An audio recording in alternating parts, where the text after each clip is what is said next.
जय हिंद एवरीवन। मैं हूं अरुण सिंह तोमर यानी कि तड़फे उस्ताद।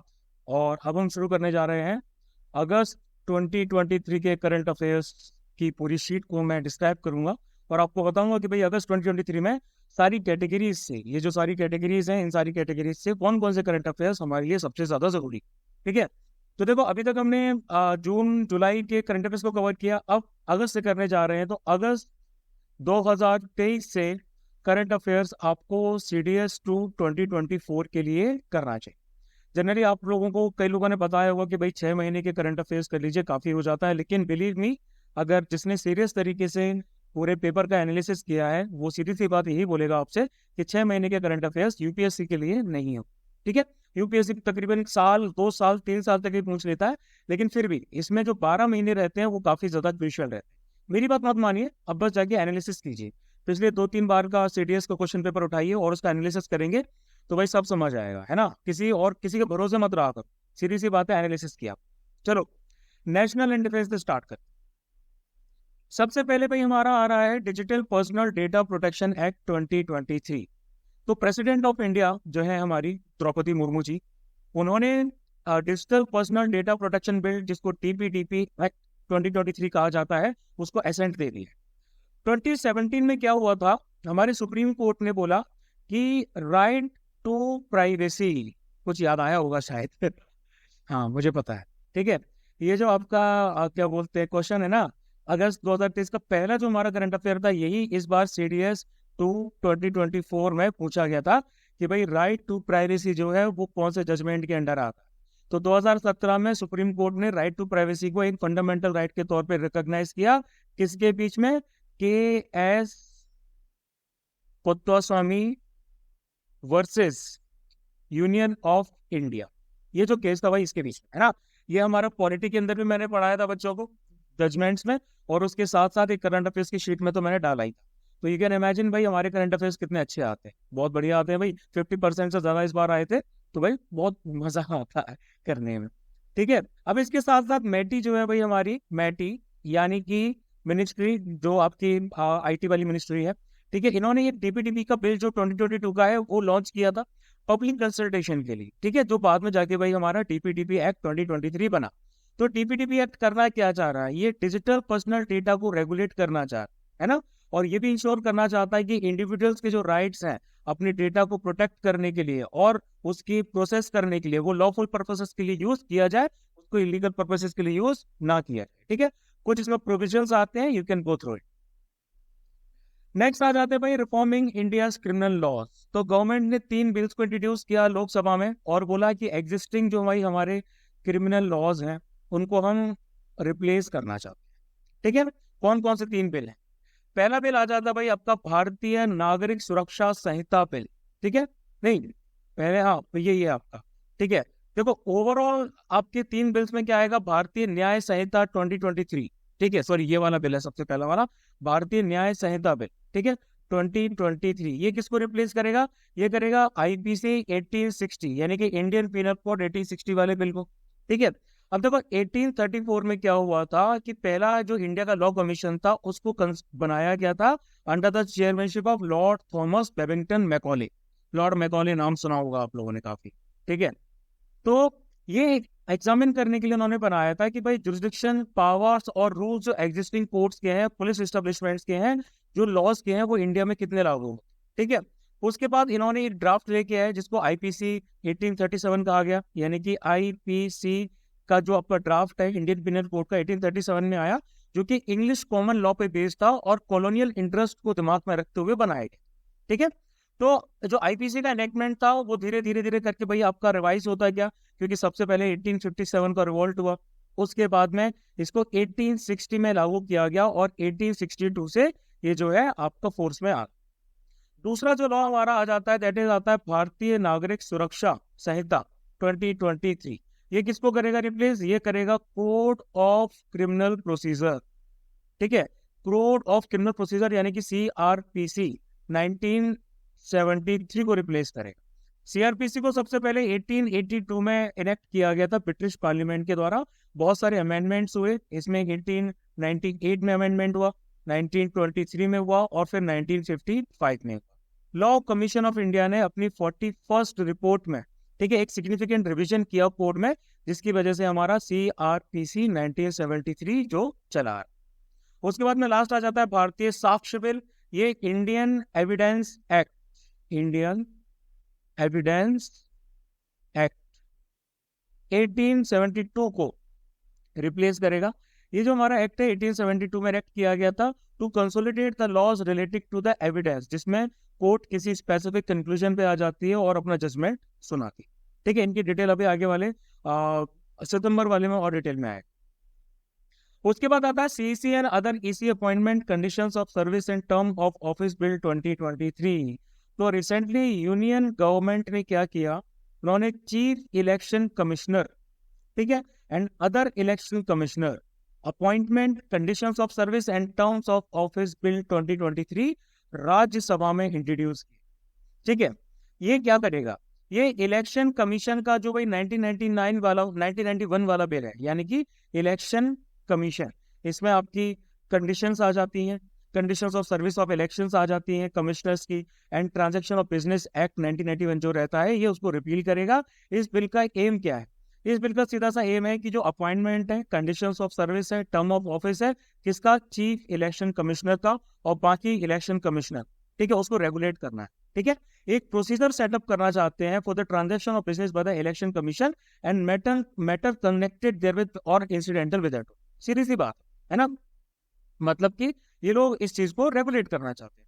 अब प्रेजेंट प्रोसेस क्या है भाई, हमारा CEC और EC को प्रेजेंट प्रोसेस क्या रहता है, तो आर्टिकल 324 को फॉलो करते हुए इलेक्शन कमीशन में आपका चीफ इलेक्शन कमिश्नर होते हैं और कुछ आपके ECs होते हैं, जितना प्रेसिडेंट आपका डिसाइड करते हैं उतने हिसाब से, जनरली 2 होते हैं।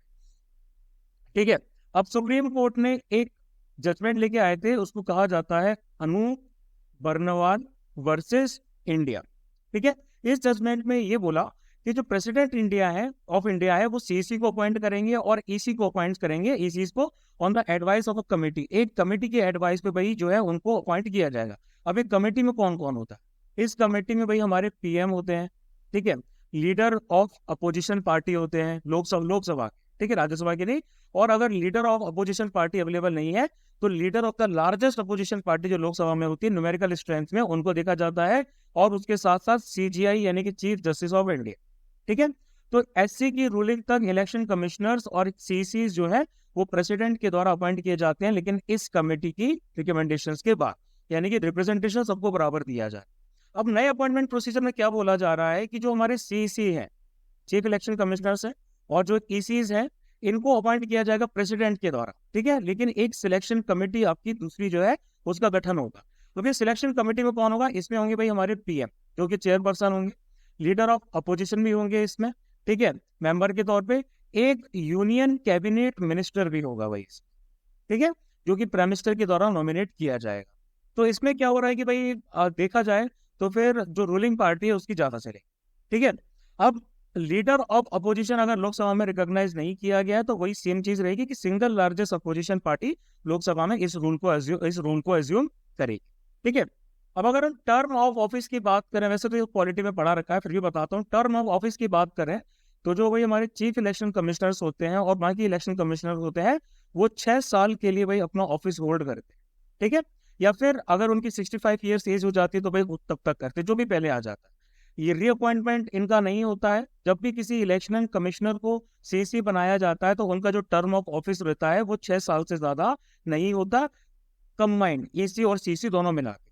ठीक है, और रिमूवल और रिकग्निशन वगैरह ये सब चीजें तो भाई देखो मैंने पॉलिटी में पढ़ा रखी है, आप लोग देख लेना, इतना डिटेल में नहीं जाऊंगा। नेक्स्ट आते हैं government of India national capital territory of Delhi amendment act 2023।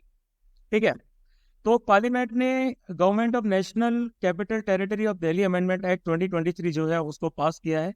JNCTD amendment act क्या करेगा, ये आपका NCT of Delhi ordinance 2023, national capital territory of Delhi amendment ordinance act 2023 को रिपील करेगा। ये ऑर्डिनेंस क्या करता है, ये ऑर्डिनेंस दिल्ली के लेफ्टिनेंट गवर्नर को ज्यादा पावर्स देगा दिल्ली गवर्नमेंट के ऊपर। ठीक है, सुप्रीम कोर्ट का जो डिसीजन आया था JNCTD versus union of India 2023 case, उसके बाद में इस ऑर्डिनेंस को लागू किया जा रहा है। कोर्ट के सामने सीधा सा क्वेश्चन था कि जो दिल्ली गवर्नमेंट है, जिसको एक इलेक्टेड चीफ मिनिस्टर हेड करता है, और जो एलजी होते हैं जिनको प्रेसिडेंट के द्वारा अपॉइंट किया जाता है, उनमें किसका कंट्रोल सर्विसेज के ऊपर होगा और सिविल सर्वेंट्स के ऊपर। ठीक है, ये सीधा सा क्वेश्चन इनके सामने था। तो सुप्रीम कोर्ट ने कहा कि गवर्नमेंट ऑफ दिल्ली का ज्यादातर जो सर्विसेज वगैरह है कैपिटल में, उनके ऊपर कमांड रहेगा, लेकिन उसमें पब्लिक ऑर्डर काउंट नहीं किया जाएगा, पुलिस वगैरह। ठीक है, पब्लिक ऑर्डर हो गया, लैंड हो गया, पुलिस वगैरह हो गया, ये सब भाई दिल्ली गवर्नमेंट के कंट्रोल में नहीं रहेंगे, जिसमें सेंट्रल गवर्नमेंट की एक्सक्लूसिव पावर्स रहती है, यानी कि एलजी की पावर्स रहेगी। 2018 में क्या हुआ था कि 2018 में सुप्रीम कोर्ट ने कहा था कि एलजी के पास कोई इंडिपेंडेंट डिसीजन मेकिंग पावर्स नहीं है। ठीक है, फिर उसके बाद जो स्टेट रिऑर्गेनाइजेशन एक्ट 1956 था, उसमें आपको पता है कि दिल्ली को सबसे पहले यूनियन टेरिटरी बनाया गया था, जो कि आर्टिकल 239 के अंडर में आती है। ठीक है, तो यूनियन टेरिटरीज को डायरेक्टली गवर्न किया जाएगा प्रेसिडेंट के द्वारा या फिर एडमिनिस्ट्रेटर के द्वारा, जो कि प्रेसिडेंट ने अपॉइंट करा। ठीक है, फिर उसके बाद हमारी आती है एस बालाकृष्णन कमेटी। इस कमेटी ने क्या किया?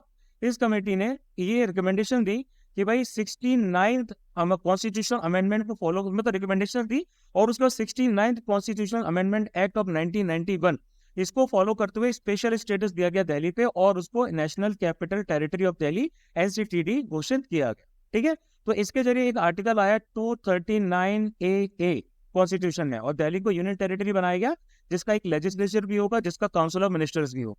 एलजी को एडमिनिस्ट्रेटर ऑफ दिल्ली बनाया गया, जो कि council of ministers of Delhi की हेड एंड एडवाइस से चलाएंगे। ठीक है, बाकी पावर्स ऑफ दिल्ली लेजिस्लेचर की बात करें तो दिल्ली लेजिस्लेटिव असेंबली के पास में बहुत सारे सब्जेक्ट जो रहते हैं, लाइक आपकी स्टेट लिस्ट के अंदर जो सब्जेक्ट रहता है, जो कंकरेंट लिस्ट के अंदर सब्जेक्ट रहता है, इनके ऊपर कानून बनाने की पावर रहती है, except for police, public order and land.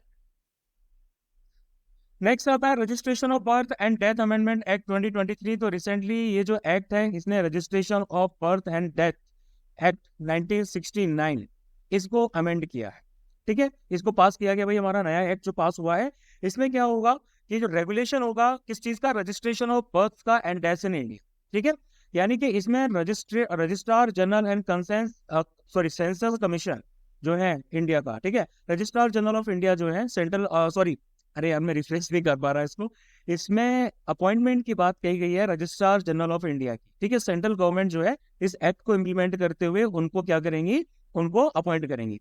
तो देखो इसमें अलग अलग पोस्ट आ जाती है हमारी, चीफ रजिस्ट्रार आ जाता है, डिस्ट्रिक्ट रजिस्ट्रार आ जाता है, और रजिस्ट्रार्स आ जाते हैं। ये हर स्टेट के द्वारा अपॉइंट किए जाएंगे for the implementation of the act in the state, district and local area, तीनों लेवल पे किए जाएंगे। सर्टेन पर्सन जो कि क्या बोलते हैं, बर्थ को और टैक्स को रजिस्ट्रार को रिपोर्ट करेंगे, लाइक कोई मेडिकल ऑफिसर वगैरह जो रहता है उस तरह के लेवल। ठीक है, तो यहाँ पर क्या होगा कि भाई यहाँ पर आपको बर्थ और टैक्स से रिलेटेड सारा डेटा प्रोवाइड कराया जाएगा।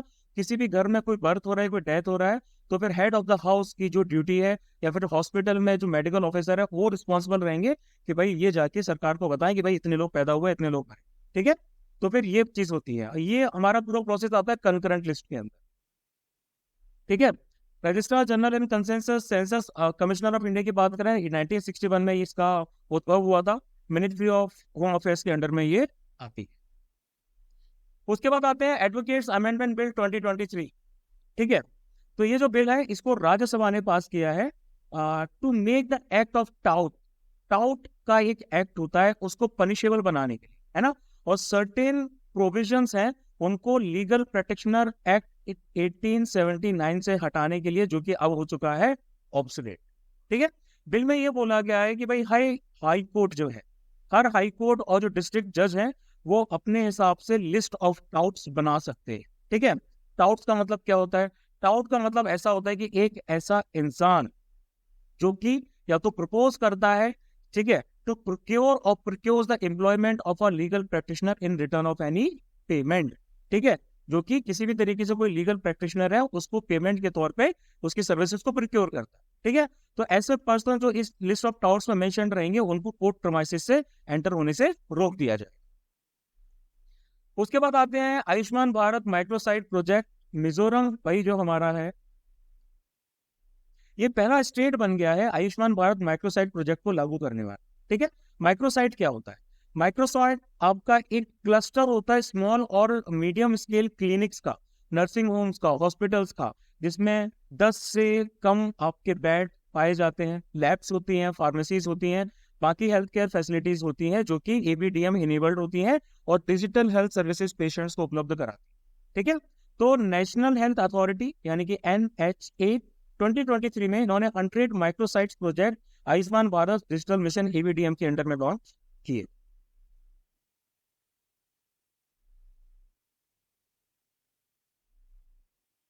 अब बात होगी स्वाति स्वरूप भटनागर यानी कि एसएसबी अवार्ड्स की।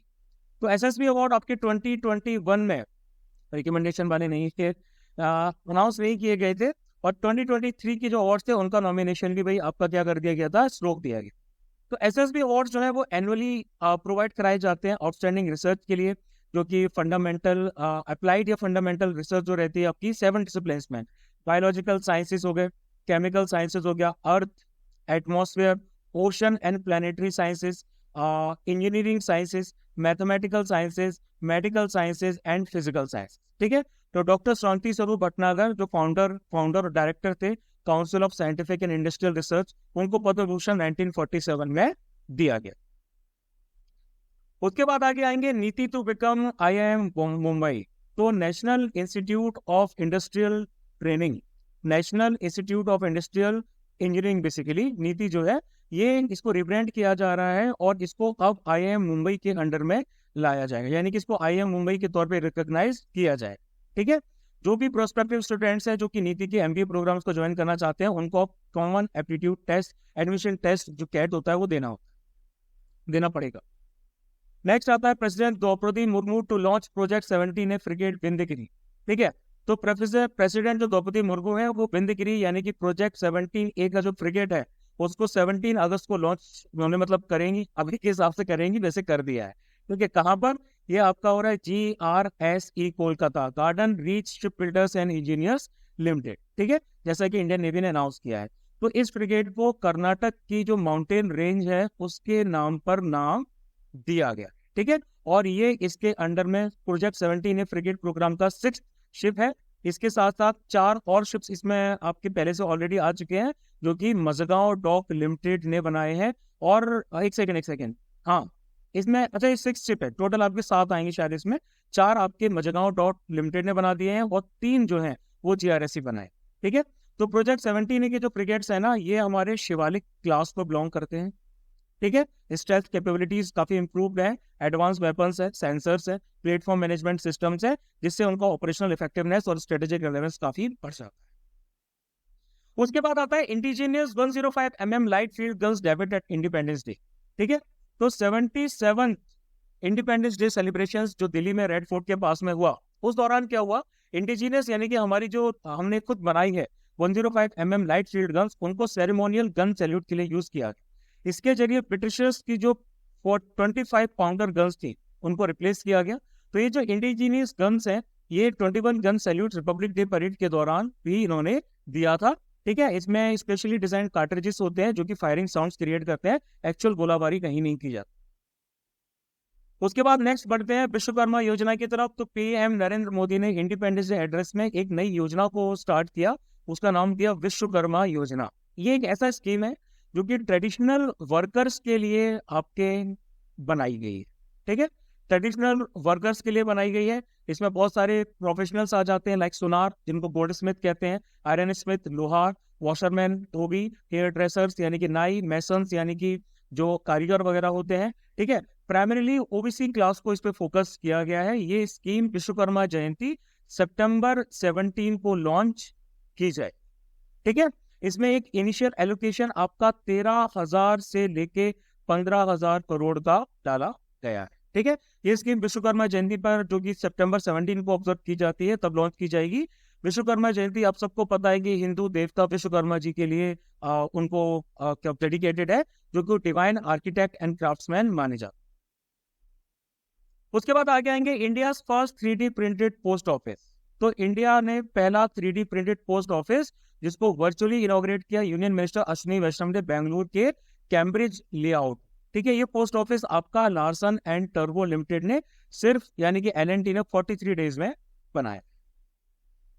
नेक्स्ट आता है 27th addition of exercise Malabar. तो India, Japan, United States and Australia, इन्होंने मालाबार नेवल एक्सरसाइज जो है सिडनी के के आसपास, सिडनी के कोस्ट के आसपास की, यानी कि पैसिफिक ओशन में, प्रीवियसली इसको इंडियन ओशन में कंडक्ट किया गया। फिर उसके बाद Sachin Tendulkar assumes role of election commissioner's national voter awareness ambassador. ठीक है, Indian cricketer legend Sachin Tendulkar को एक नया रोल दिया गया है, यानी कि एक नेशनल आइकन बनाया गया है वोटर अवेयरनेस एंड एजुकेशन के लिए under the ECI, election commission of India. ठीक है, फिर आता है FSSAI amends alcoholic beverage norm. ठीक है, तो भाई इसमें हमारी food safety and standards authority of India जो आ जाती है, उन्होंने कुछ नए नॉर्म्स लेके आए हैं जिसको कहा गया है food safety and standards alcoholic beverages first amendment regulations 2023, जो कि आपका मार्च 1, 2024 से लागू हो जाएगा। ठीक है, इस अमेंडमेंट के हिसाब से अल्कोहलिक बेवरेजेस जो हैं वो सिर्फ डिस्प्ले कर पाएंगी voluntary energy content declaration in KCL on their level. ठीक है, ठीक है, बाकी सारे न्यूट्रिशनल इंफॉर्मेशन जो है वो आपकी प्रोहिबिटेड रहेगी, सिर्फ आपका वॉलेंट्री एनर्जी कंटेंट जो है वही आपका यहाँ पर दिखाया जाएगा। ये रेगुलेशन और क्या बता रहा है, ये रेगुलेशन हमारी सिंगल मॉल्ट विस्की जो है इसको डिफाइन करेगा। इसके साथ साथ जो हमारी सिंगल ग्रेन विस्की जो है इसको भी ये डिफाइन करेगा। सिंगल मॉल्ट विस्की की अगर हम बात करें तो इसका सीधा सा मतलब होता है कि distillate from fermented mash using melted barley distilled in a pot while within a single distillery. ठीक है, जनरली होता है क्या है, ज्यादा मेरी अंडरस्टैंडिंग है इसको लेके, बहुत जो इतनी ज्यादा नहीं है।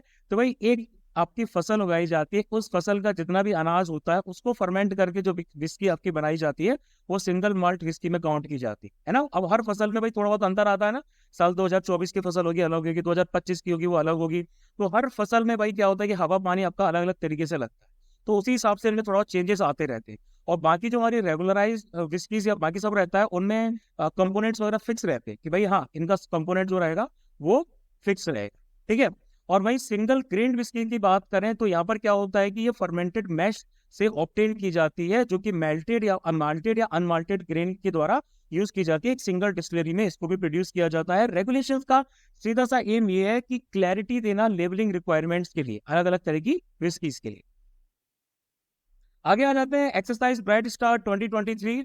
तो इंडियन एयरफोर्स ने एक कंटिजेंट भेजा है, किसके लिए भेजा है, एक कंटिजेंट एक्सरसाइज ब्राइट स्टार 2023 में पार्टिसिपेट करने के लिए भेजा है। एक biannual multilateral tri service exercise है जो कि इजिप्ट में कंडक्ट की गई। ठीक है, पहली बार IAF ने इसमें पार्टिसिपेट किया है। एक्सरसाइज अगस्त 27 से लेकर सितंबर 16 तक चलेगी इजिप्ट के कायरो वेस्ट में। ठीक है, एयरबेस में। इसमें United States, Saudi Arabia, Greece और कतर के कंटिजेंट भी शामिल रहेंगे। नेक्स्ट आते हैं national curriculum framework for school education NCFSE। तो मिनिस्ट्री ऑफ एजुकेशन उन्होंने रिसेंटली NCFSE को लॉन्च किया, जो कि प्रिपेयर्ड किया गया NCERT के द्वारा। ठीक है, NCFSE क्या करेगा, पॉजिटिवली ट्रांसफॉर्म करेगा school education system of India को by positive changes in curriculum including pedagogy, यानी कि जो टीचिंग मेथोडोलॉजी होती है उसको इंप्रूव कर। पेडागोगी या वर्ड आप देख लेना। पेडागोगी का सीधा सा मतलब होता है method and practice of teaching used in classrooms by the teachers to help students learn. ऐसी मेथड्स और टेक्नोलॉजीज नहीं, ऐसी मेथड और मेथोडोलॉजीज जिसके द्वारा टीचर्स बच्चों को स्कूल में पढ़ाते हैं और उनको सिखाते हैं। ठीक है, तो इस करिकुलम फ्रेमवर्क में क्या होगा, आपका 5+3+3+4 जो स्कूलिंग की डिजाइन है वो प्रपोज की गई है नेशनल एजुकेशन पॉलिसी के द्वारा 2020 NEP 2020 के द्वारा। ठीक है, अब इसके बाद में NCFSE जो है इसको लास्ट हमारा 2005 में रिवाइज कराया गया था। ठीक है, existing sets of NCERT text book जो है वो आपकी यूज की गई थी। NEP 2020 ने रिकमेंड किया है कि नया और कॉम्प्रिहेंसिव NCFSE और स्टेट करिकुलम फ्रेमवर्क जो है SCF से इनको तैयार किया जाए। आगे बढ़ेंगे, medical termination of pregnancy MTP act काफी ज्यादा जरूरी है। सुप्रीम कोर्ट ने रेप सर्वाइवर्स जो रहते हैं उनको बोला है कि वो 24 वीक्स के बियॉन्ड जो प्रेगनेंसीज होती हैं उनको भी टर्मिनेट कर सकते हैं। ठीक है, तो मेडिकल टर्मिनेशन ऑफ प्रेगनेंसी यानी कि MTP अमेंडमेंट एक्ट 2021 अलाउ करता है रेप सर्वाइवर्स को कि वो अपनी जो प्रेगनेंसीज है उनको 24 वीक्स तक टर्मिनेट कर सकते हैं। कोई भी एबॉर्शन जो कि MTP एक्ट के अगेंस्ट है वो एक पनिशेबल ऑफेंस आ जाता है सेक्शन 312 के अंडर और section 313 of IPC Indian penal. ठीक है, लेकिन ऐसी प्रेगनेंसी वॉलेंटरी नहीं होती। इस चीज को देखते हुए एससी ने ये बोला कि भाई 27 वीक तक जो है, 24 के बियॉन्ड 27 तक आप क्या कर सकते हैं, उसको टर्मिनेट कर सकते हैं। ठीक है, कुछ कुछ इसमें चीजें आ जाती हैं। लाइक इंडिकेशंस की बात करें तो इसमें एमटीपी एक्ट 1971 को देखें तो ये सिर्फ मैरिड वुमेन के लिए अप्लाई होता था अगर कॉन्ट्रासेप्टिव फेलियर हो गया है और वो बच्चा नहीं चाहता। एमटीपी अमेंडमेंट एक्ट 2021 में अनमैरिड वुमेन को भी कवर किया गया। गेस्टेशनल एज लिमिट 20 वीक इसमें डाली गई। इसमें 24 वीक्स रेप सर्वाइवर्स के लिए और 24 वीक्स जो है उसमें सब्सटेंशियल फीटल एबनॉर्मलिटीज हैं, कुछ फीटल के अंदर फीस जो मतलब बच्चा रहता है उसके अंदर कुछ एबनॉर्मलिटीज है तो उसको टर्मिनेट किया जा सकता है। ठीक है, उसके बाद आते हैं state of education in rural India report. ये जो रिपोर्ट है ये प्रिपेयर की गई है डेवलपमेंट इंटेलिजेंस यूनिट यानी कि DIU के द्वारा। ठीक है, ये हमारा इनिशिएटिव आ जाता है transforming rural India foundation, TRIF, transforming rural India foundation and Sambodhi private. ठीक है, इनके अंडर में आ जाए। ठीक है, इसमें क्या बात कही गई, इसमें बोला गया कि हायर एजुकेशन फॉर गर्ल्स, यानी कि 78% जो पेरेंट्स हैं रूरल इंडिया में वो अपनी बच्चियों को ग्रेजुएशन और उससे ज्यादा पढ़ाना चाहते हैं। स्कूल ड्रॉप आउट की बात करें तो वही 35% जो फीमेल चिल्ड्रन है वो स्कूल से ड्रॉप आउट कर जाती है प्राइमरी स्कूलिंग के द्वारा, है ना। और 25% जो है वो मेल बच्चे क्या करते हैं, जो उसको ड्रॉप आउट कर जाते हैं। देखिए, एक्सेस टू स्मार्टफोन की बात करें तो जो क्लास 8 एंड अबव वाले बच्चे हैं उनको, उनमें 58.32 बच्चों को एक्सेस है स्मार्टफोन्स का, as compare to class 1 to 3 जिसमें सिर्फ 42.1% लोगों को एक्सेस है स्मार्टफोन। ठीक है, अब नेक्स्ट आ जाते हैं हम ज्योग्राफिकल इंडिकेशन टैग्स पे। बहुत सारे प्रोडक्ट्स जो हैं उनको ज्योग्राफिकल इंडिकेशन रजिस्ट्री जो चेन्नई में है उन्होंने GI टैग दी। ठीक है, तो उनकी बात करते हैं। सबसे पहले आ जाता है उदयपुर कोफ्तकारी मेटल क्राफ्ट राजस्थान। ये जो आर्ट है इसमें आर्म्स और वेपनरी को इस तरीके से डेकोरेट किया जाता है, इसी को कोफ्तगिरी नाम से जाना जाता है। ऑर्नामेंटिंग जो मतलब कि लाइट मेटल होता है उस पर इस तरीके की डिजाइन वगैरह बनाई जाती हैं सिल्वर वायर्स को यूज करते हुए डार्क सरफेस। उसके बाद आ जाता है बीकानेर काश्तकारी क्राफ्ट राजस्थान। अगेन इसमें फाइन स्टिचिंग है, मिरर वर्क है जो कि कॉटन पे किया जाता है। ठीक है, वेडिंग या गिफ्ट आइटम में जनरली इन कपड़ों को यूज किया जाता है। मिरर का सीधा सा कंसेप्ट ये आता है कि ये बुरी नजर को बचाते हैं, है ना, रिफ्लेक्टिव सरफेसेस के तौर पे यूज किया करते हैं कि ये बुरी नजर से बचाते हैं। ठीक है, तो इसको बनाने का काम जो वहां पर ज्यादातर रहता है वो रहता है मेघवाल कम्युनिटी का, बीकानेर और उसके आसपास की डिस्ट्रिक्ट। फिर आ जाता है जोधपुर बंदेज क्राफ्ट राजस्थान। ये राजस्थानी आर्ट है ऑफ टाइंग एंड डाइंग। ठीक है, बंदेज में हमारे फैब्रिक्स अलग अलग यूज किए जाते हैं, लाइक मुस्लिन यूज किया जाता है, ठीक है, सिल्क यूज किया जाता है, वॉइल यूज किया जाता है, कॉटन थ्रेड को यूज किया जाता है इस फैब्रिक को बांधने के। फिर आ जाता है बीकानेर उस्तकला क्राफ्ट राजस्थान। इसको गोल्ड नक्काशी या फिर गोल्ड मनौती वर्क नाम से जाना जाता है। ये वॉल्स पे, सीलिंग्स पे, ग्लास पे, वुड पे, मार्बल पे और आर्टिफैक्ट पे किया जाता है जो कि कैमल लेदर के बने होते हैं। ठीक है, इसमें मोटिव्स भी यूज किए जाते हैं जो कि फॉइलेज, एनिमल्स और बर्ड्स के यूज होते हैं। इस आर्ट फॉर्म को नाम उस्ताद के पीछे दिया गया है, जो कि उस्ताद जो डिफेंस उस्ताद ये वाला, ठीक है, उसी तरीके से इसका नाम बीकानेर पुस्तकला दे रखा है। ठीक है, उसके बाद आगे बढ़ेंगे और मकरुंद मनकुरात मैंगो गोवा की बात करेंगे। तो ये आपके पोर्टुगीज के द्वारा इनको नाम दिया गया था मालकोर्ता, मतलब कि पुअर कलर, अच्छा कलर नहीं। ठीक है, तो इनका यूनिफॉर्म येलो कलर रहता है, फाइबर कम रहता है और शुगर बैलेंस्ड रहती है। उसके बाद आती है गोवान बेब्रिका। ये ट्रेडिशनल इंडो पोर्टुगीज पुडिंग है। ठीक है, इसको क्वीन ऑफ गोवान डेजर्ट्स भी कहा जाता है। फिर आ जाता है जलेश्वर मेटल क्राफ्ट उत्तर प्रदेश। इसको डेकोरेटिव मेटल क्राफ्ट के तौर पे जाना जाता है। ब्रास वेयर यूज किए जाते हैं, एंकलेट्स और बेल्ट वगैरह। जो ठठेरा वाली कम्युनिटी है, ये ठठेरास कभी देखने को नहीं मिलते आजकल, है ना, बर्तन कोई सुधरवाता नहीं।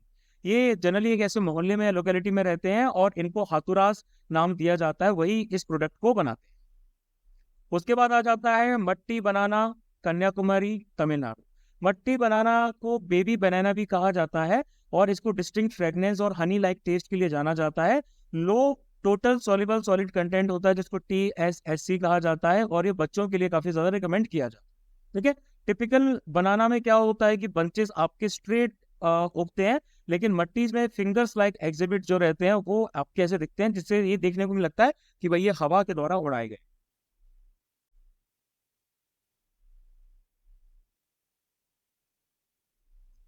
आगे बात करेंगे मैलारा कल्ट की।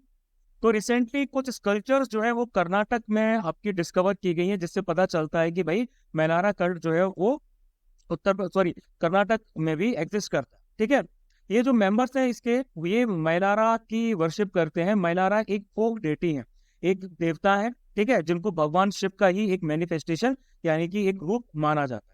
जनरली ये जो डेटी है, ये जो देवता है, उनको एक हॉर्स पे, घोड़े पे खड़ा हुआ या फिर बैठा हुआ दिखाया जाता है। ठीक है, वो जनरली एक स्वाड यानी कि एक उनके पास ऐसी तलवार रहती है, तलवार के साथ साथ एक त्रिशूल भी रहता है उनके पास में, डमरू जो रहता है वो भी उनके पास रहता है, और एक बार ऐसे कटोरा जो रहता है वो भी इनके पास रहता है। ठीक है, ये जो इनकी पूजा जो है वो कर्नाटक, महाराष्ट्र, आंध्र प्रदेश और तमिलनाडु वाले एरियाज में की जाती है।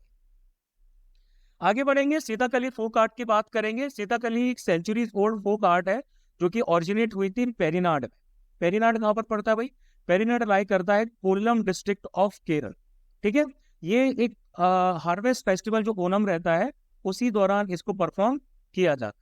सर्टेन एपिसोड जो है आपके रामायण से वो उठाए गए हैं, और राम, सीता, रावण, हनुमान, ऐसे जो भी भाई हमारे देवी देवताएं हैं, या फिर जो आपकी जैसे विलन आ गया भाई रावण वगैरह हो गया है ना, इनके ऊपर इनको इनको पोर्ट्रे किया जाता है। यानी कि इसमें सॉन्ग्स भी यूज किए जाते हैं, स्टोरी टेलिंग भी यूज की जाती है, काफी ज्यादा फास्ट मूवमेंट होता है, प्रॉप्स और इंस्ट्रूमेंट भी यूज किए जाते हैं जो कि सारे नेचुरल मटेरियल्स लाइक बैम्बू और पाम लीव्स वगैरह के बने होते हैं। वाइब्रेंट कलर लाइक ये ग्रीन कलर है, येलो कलर है, इस तरह के वाइब्रेंट कलर भी काफी ज्यादा यूज किए जाते हैं मेकअप में। फिर आ जाते हैं नेशनल फिल्म अवार्ड्स 2023 पे। तो भाई 69 फिल्म अवार्ड्स अनाउंस किए गए। सबसे पहली बार 1954 में इनको अनाउंस किया गया था। उनको स्टेट अवार्ड नाम से जाना जाता था, जो कि रीजनल लैंग्वेजेस के लिए दिए जाते। ठीक है, कि भाई प्रोडक्शन ऑफ फिल्म से रिलेटेड जो भी एस्थेटिक और टेक्निकल एक्सेलेंस और सोशल रिलेवेंस की चीजें होती हैं, उनको अवार्ड देने के लिए इनको प्रेसिडेंट ऑफ इंडिया के द्वारा दिया जाता है। कैटेगरीज बहुत सारी आ जाती हैं, लाइक फीचर फिल्म आ जाती है, इस बार रॉकेटरी को बेस्ट फीचर फिल्म दिया गया। नॉन फीचर्स आ जाती है भाई आपकी, नॉन फीचर कहाँ है भाई? नॉन फीचर की डायरेक्ट चीज में, ठीक है, नॉन फीचर्स आ जाती हैं। बेस्ट राइटिंग आ जाता है, ठीक है, बेस्ट एक्ट्रेस आलिया भट्ट को, बेस्ट एक्ट्रेस कृति सैनन को भी, best actor Allu Arjun, child actor में भाविन रवारी, बेस्ट एक्टर में निखिल महाजन, बेस्ट मराठी फिल्म एकदा कायजाला, और most popular film producing wholesome entertainment RRR। उसके बाद आ जाते हैं भाई हम कुछ क्या बोलते हैं, मिलिट्री एक्सरसाइजेस की बात करें। ठीक है, सबसे पहले भाई हमारी मिलिट्री एक्सरसाइज आ जाती है ऑस इंडेक्स 2023। ठीक है, एक सेकेंड, हाँ, सबसे पहले जो हमारी मिलिट्री एक्सरसाइज आ जाती है इसका नाम है ऑस इंडेक्स 2023। ये जो एक्सरसाइज है आपकी, ये पायनियर मैरीटाइम एक्सरसाइज है जो कि इंडियन नेवी और रॉयल ऑस्ट्रेलियन नेवी है ना, इंडियन नेवी के साथ साथ रॉयल ऑस्ट्रेलियन नेवी के बीच में की जाती है। उसके बाद नेक्स्ट आ जाता है ब्राइट स्टार 2023। ये भी एक पायनियर मल्टीलैटरल ट्राई सर्विस है जो कि इजिप्ट में हेल्ड की गई। अच्छा, इस बारे में मैंने बता दिया अभी, अच्छा मैंने इसको रिपीट कर दिया, ठीक है ठीक है ठीक है ठीक है, मैंने इसको रिपीट कर दिया, इसको रिपीट नहीं करना। चलिए स्पोर्ट्स की बात करेंगे तो स्पोर्ट्स में आ जाता है India clinches victory in thrilling Asian championship trophy final. एक कैप्टिवेटिंग फाइनल मैच हुआ 2023 एशियन चैंपियनशिप का। ये हुआ mayor Radhakrishnan hockey stadium Chennai में। इसमें इंडिया ने मलेशिया को हरा दी।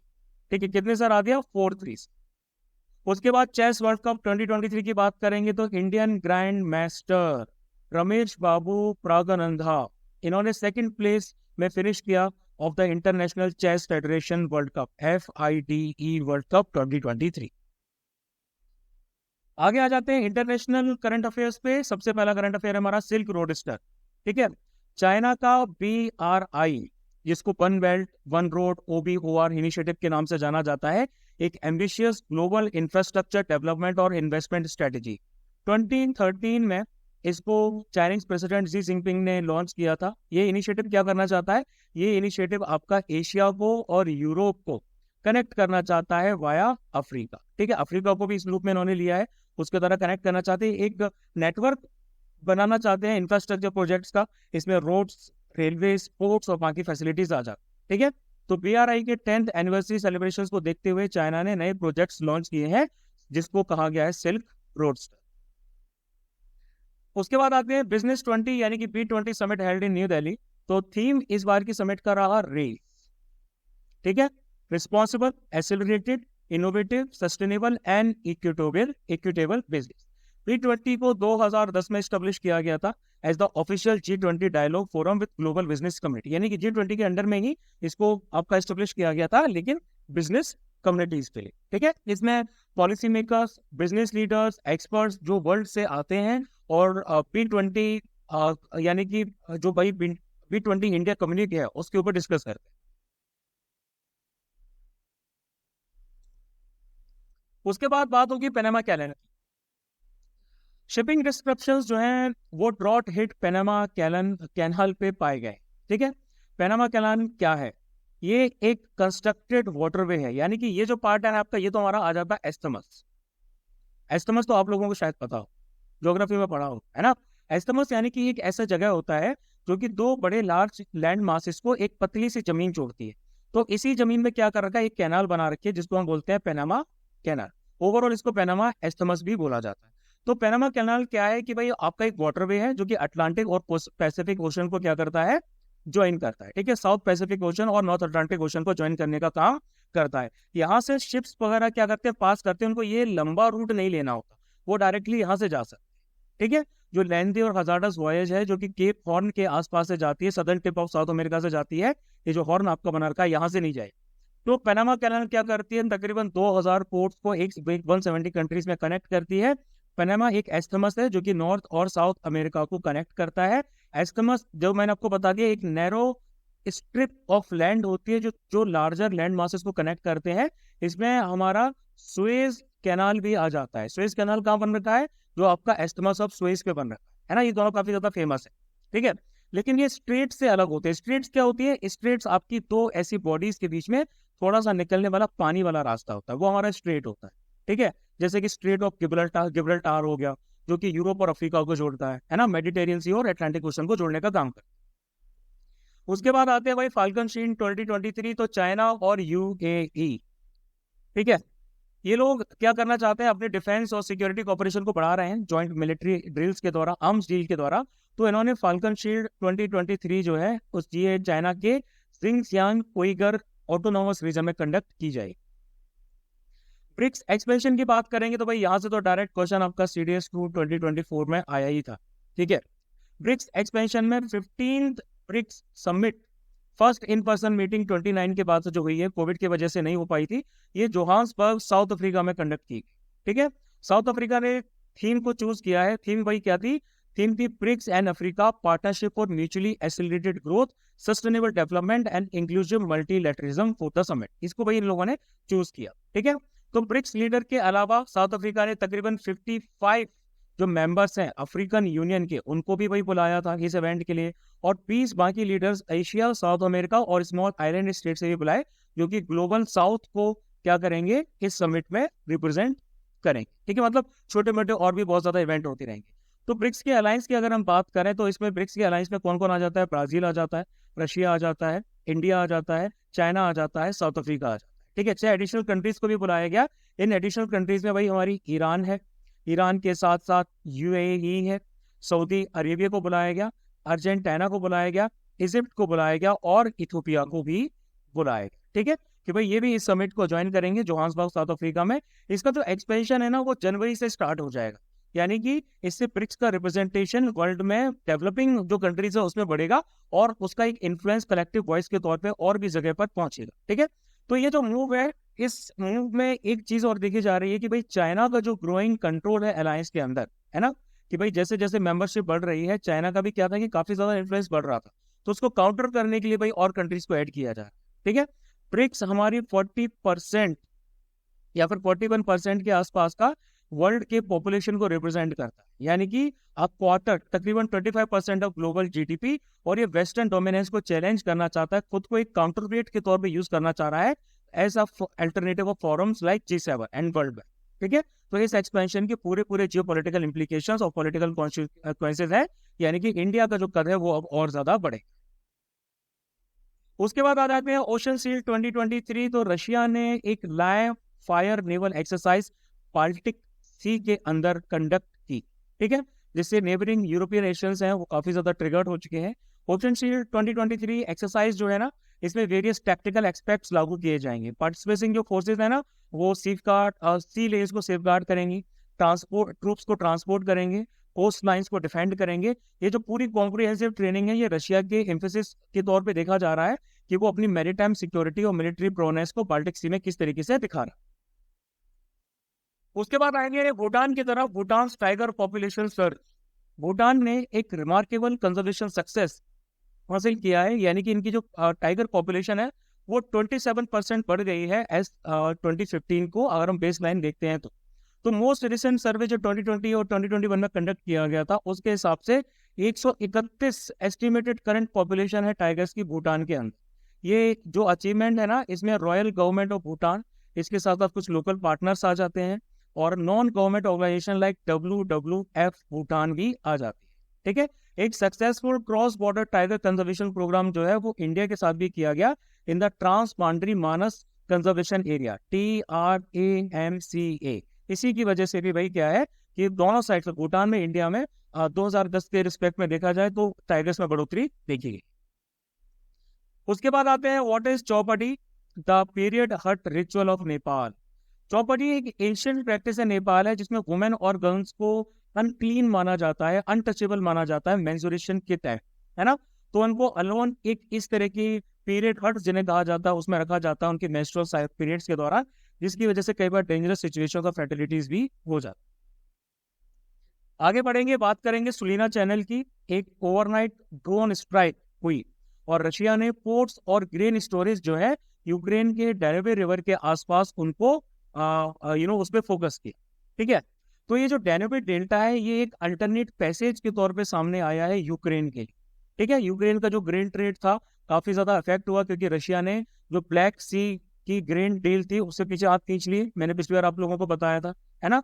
तो भाई अब क्या हो रहा है कि जो डील पहले भाई यूनाइटेड नेशंस में तुर्की ने क्या करा था, एक इंश्योर किया था ताकि सेफ ट्रांजिट हो सके कार्गो शिप्स के लिए। कार्गो शिप्स जो कि हमारा अनाज कैरी करके ले जा रहा है यूक्रेनियन ब्लैक सी पोर्ट से ग्लोबल मार्केट्स में, उनको सेम पैसेज दिया जाए, तो उस पे से रशिया ने हाथ पीछे खींच लिया। तो सुलीना चैनल जो है आपका एक डिस्ट्रीब्यूटरी है, कहाँ की, ये डिस्ट्रीब्यूटरी है डैन्यूब रिवर की, जो कि मेजर यूक्रेनियन पोर्ट्स को जोड़ते हैं on the river to the Black Sea. ठीक है, चिलिया, सुलीना और सेंट जॉर्ज ये मेजर चैनल्स हैं डैन्यूब डेल्टा में, डैन्यूब रिवर वही है।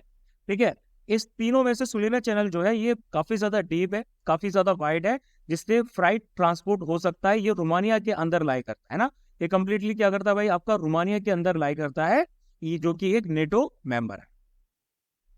उसके बाद आता था spirit of camp David, United states, इसके साथ साथ मुझे समझ नहीं आ रहा भाई कौन सा जापान का, कौन सा साउथ अमेरिका का है, साउथ कोरिया का है, बट आई विल इंश्योर कि भाई ये जापान के हैं और ये साउथ कोरिया के हैं। इन्होंने एक जॉइंट स्टेटमेंट जो है वो लॉन्च किया, जिसको कहा गया था स्पिरिट ऑफ कैंप डेविड। ठीक है, ये समिट आपकी इसलिए कंडक्ट की गई है ताकि चाइना की जो ग्रोइंग पावर है और जो न्यूक्लियर थ्रेट्स है नॉर्थ कोरिया से, उनको नलिफाई किया जा सके, उनके सामने खड़ा हुआ जा सके।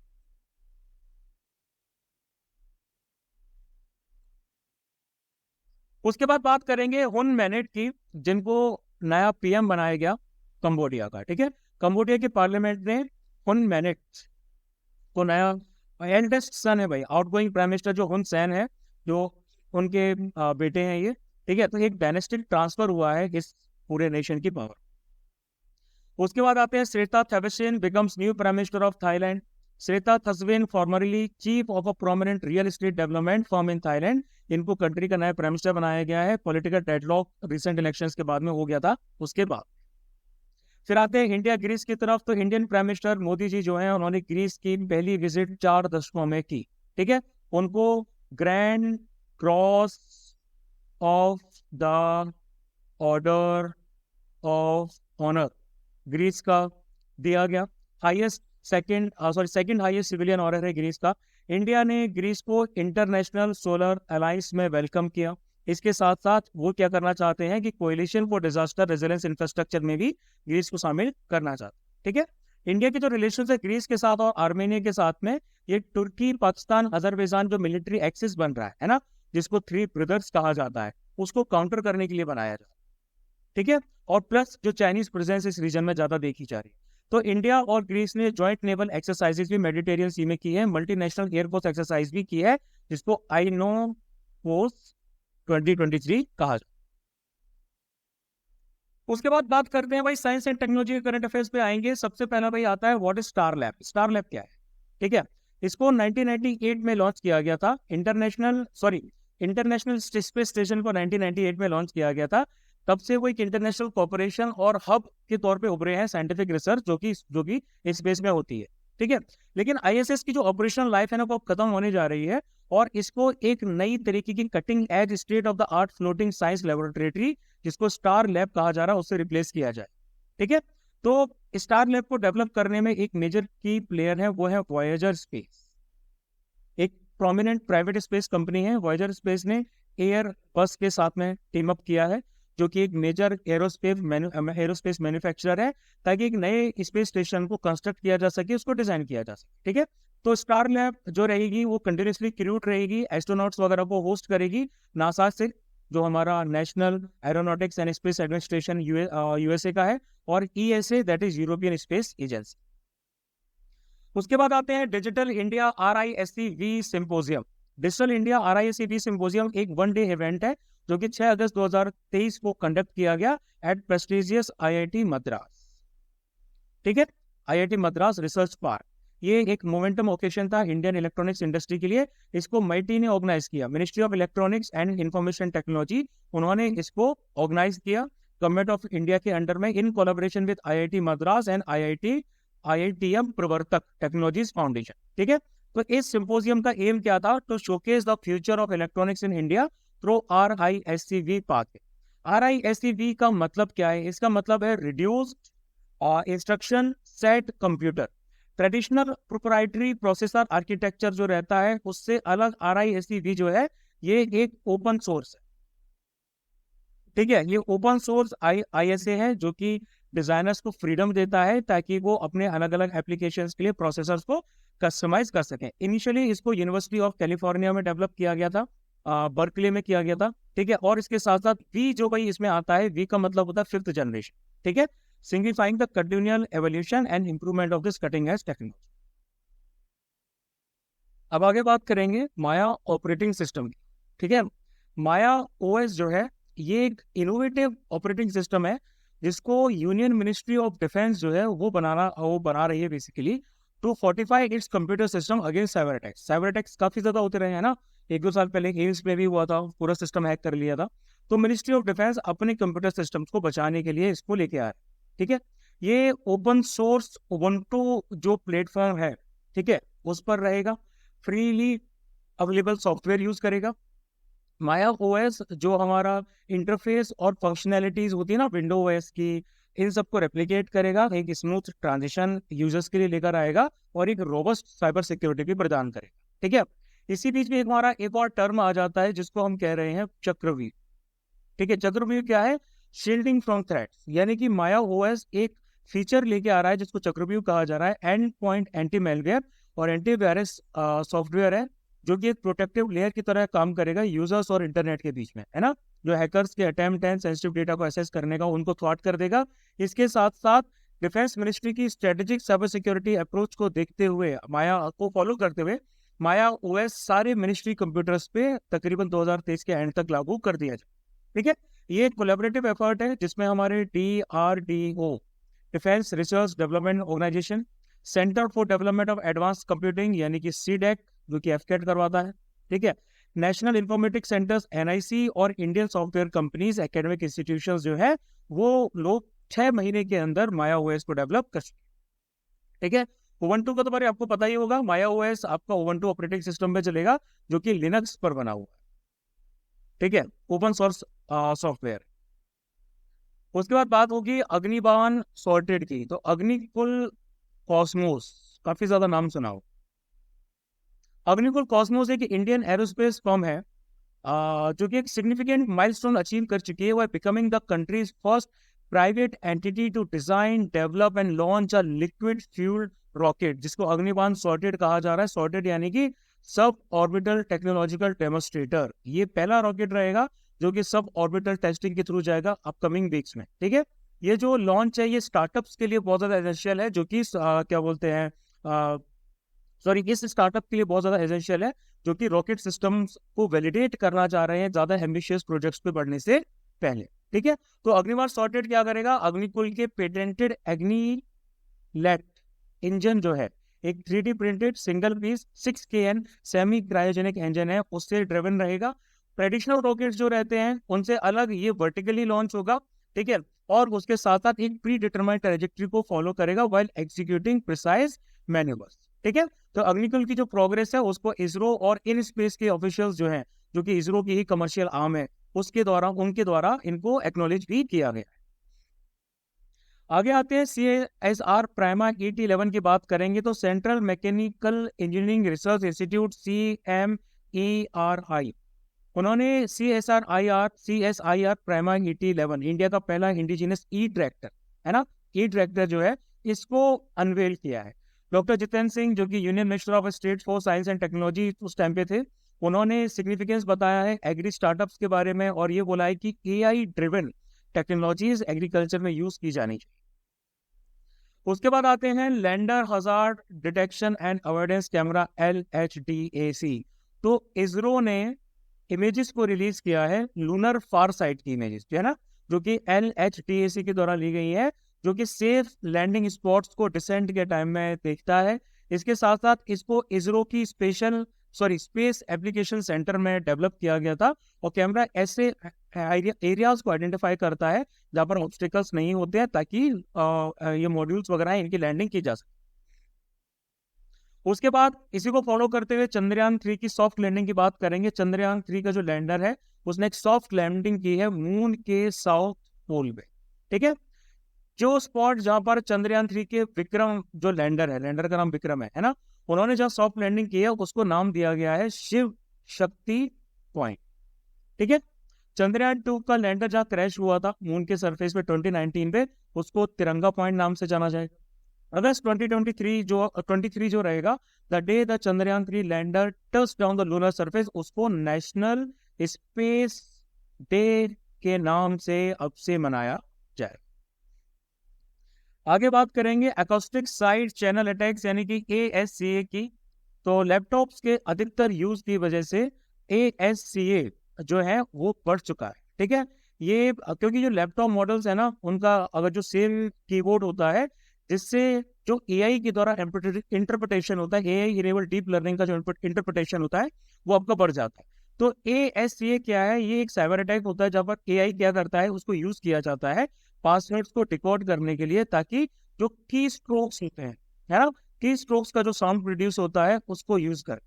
ठीक है, तो ऐसे एक मेथड है जिससे एक क्रिप्टोग्राफिक एल्गोरिथम बेस्ड एनालिसिस जो होता है ऑक्सिलरी सिस्टम्स का, लाइक इलेक्ट्रोमैग्नेटिक वेव्स का, पावर कंजप्शन का, कीबोर्ड से साउंड का, प्रिंटर से साउंड का, ये सब इंक्रिप्शन मेथड में यूज किया जाता है।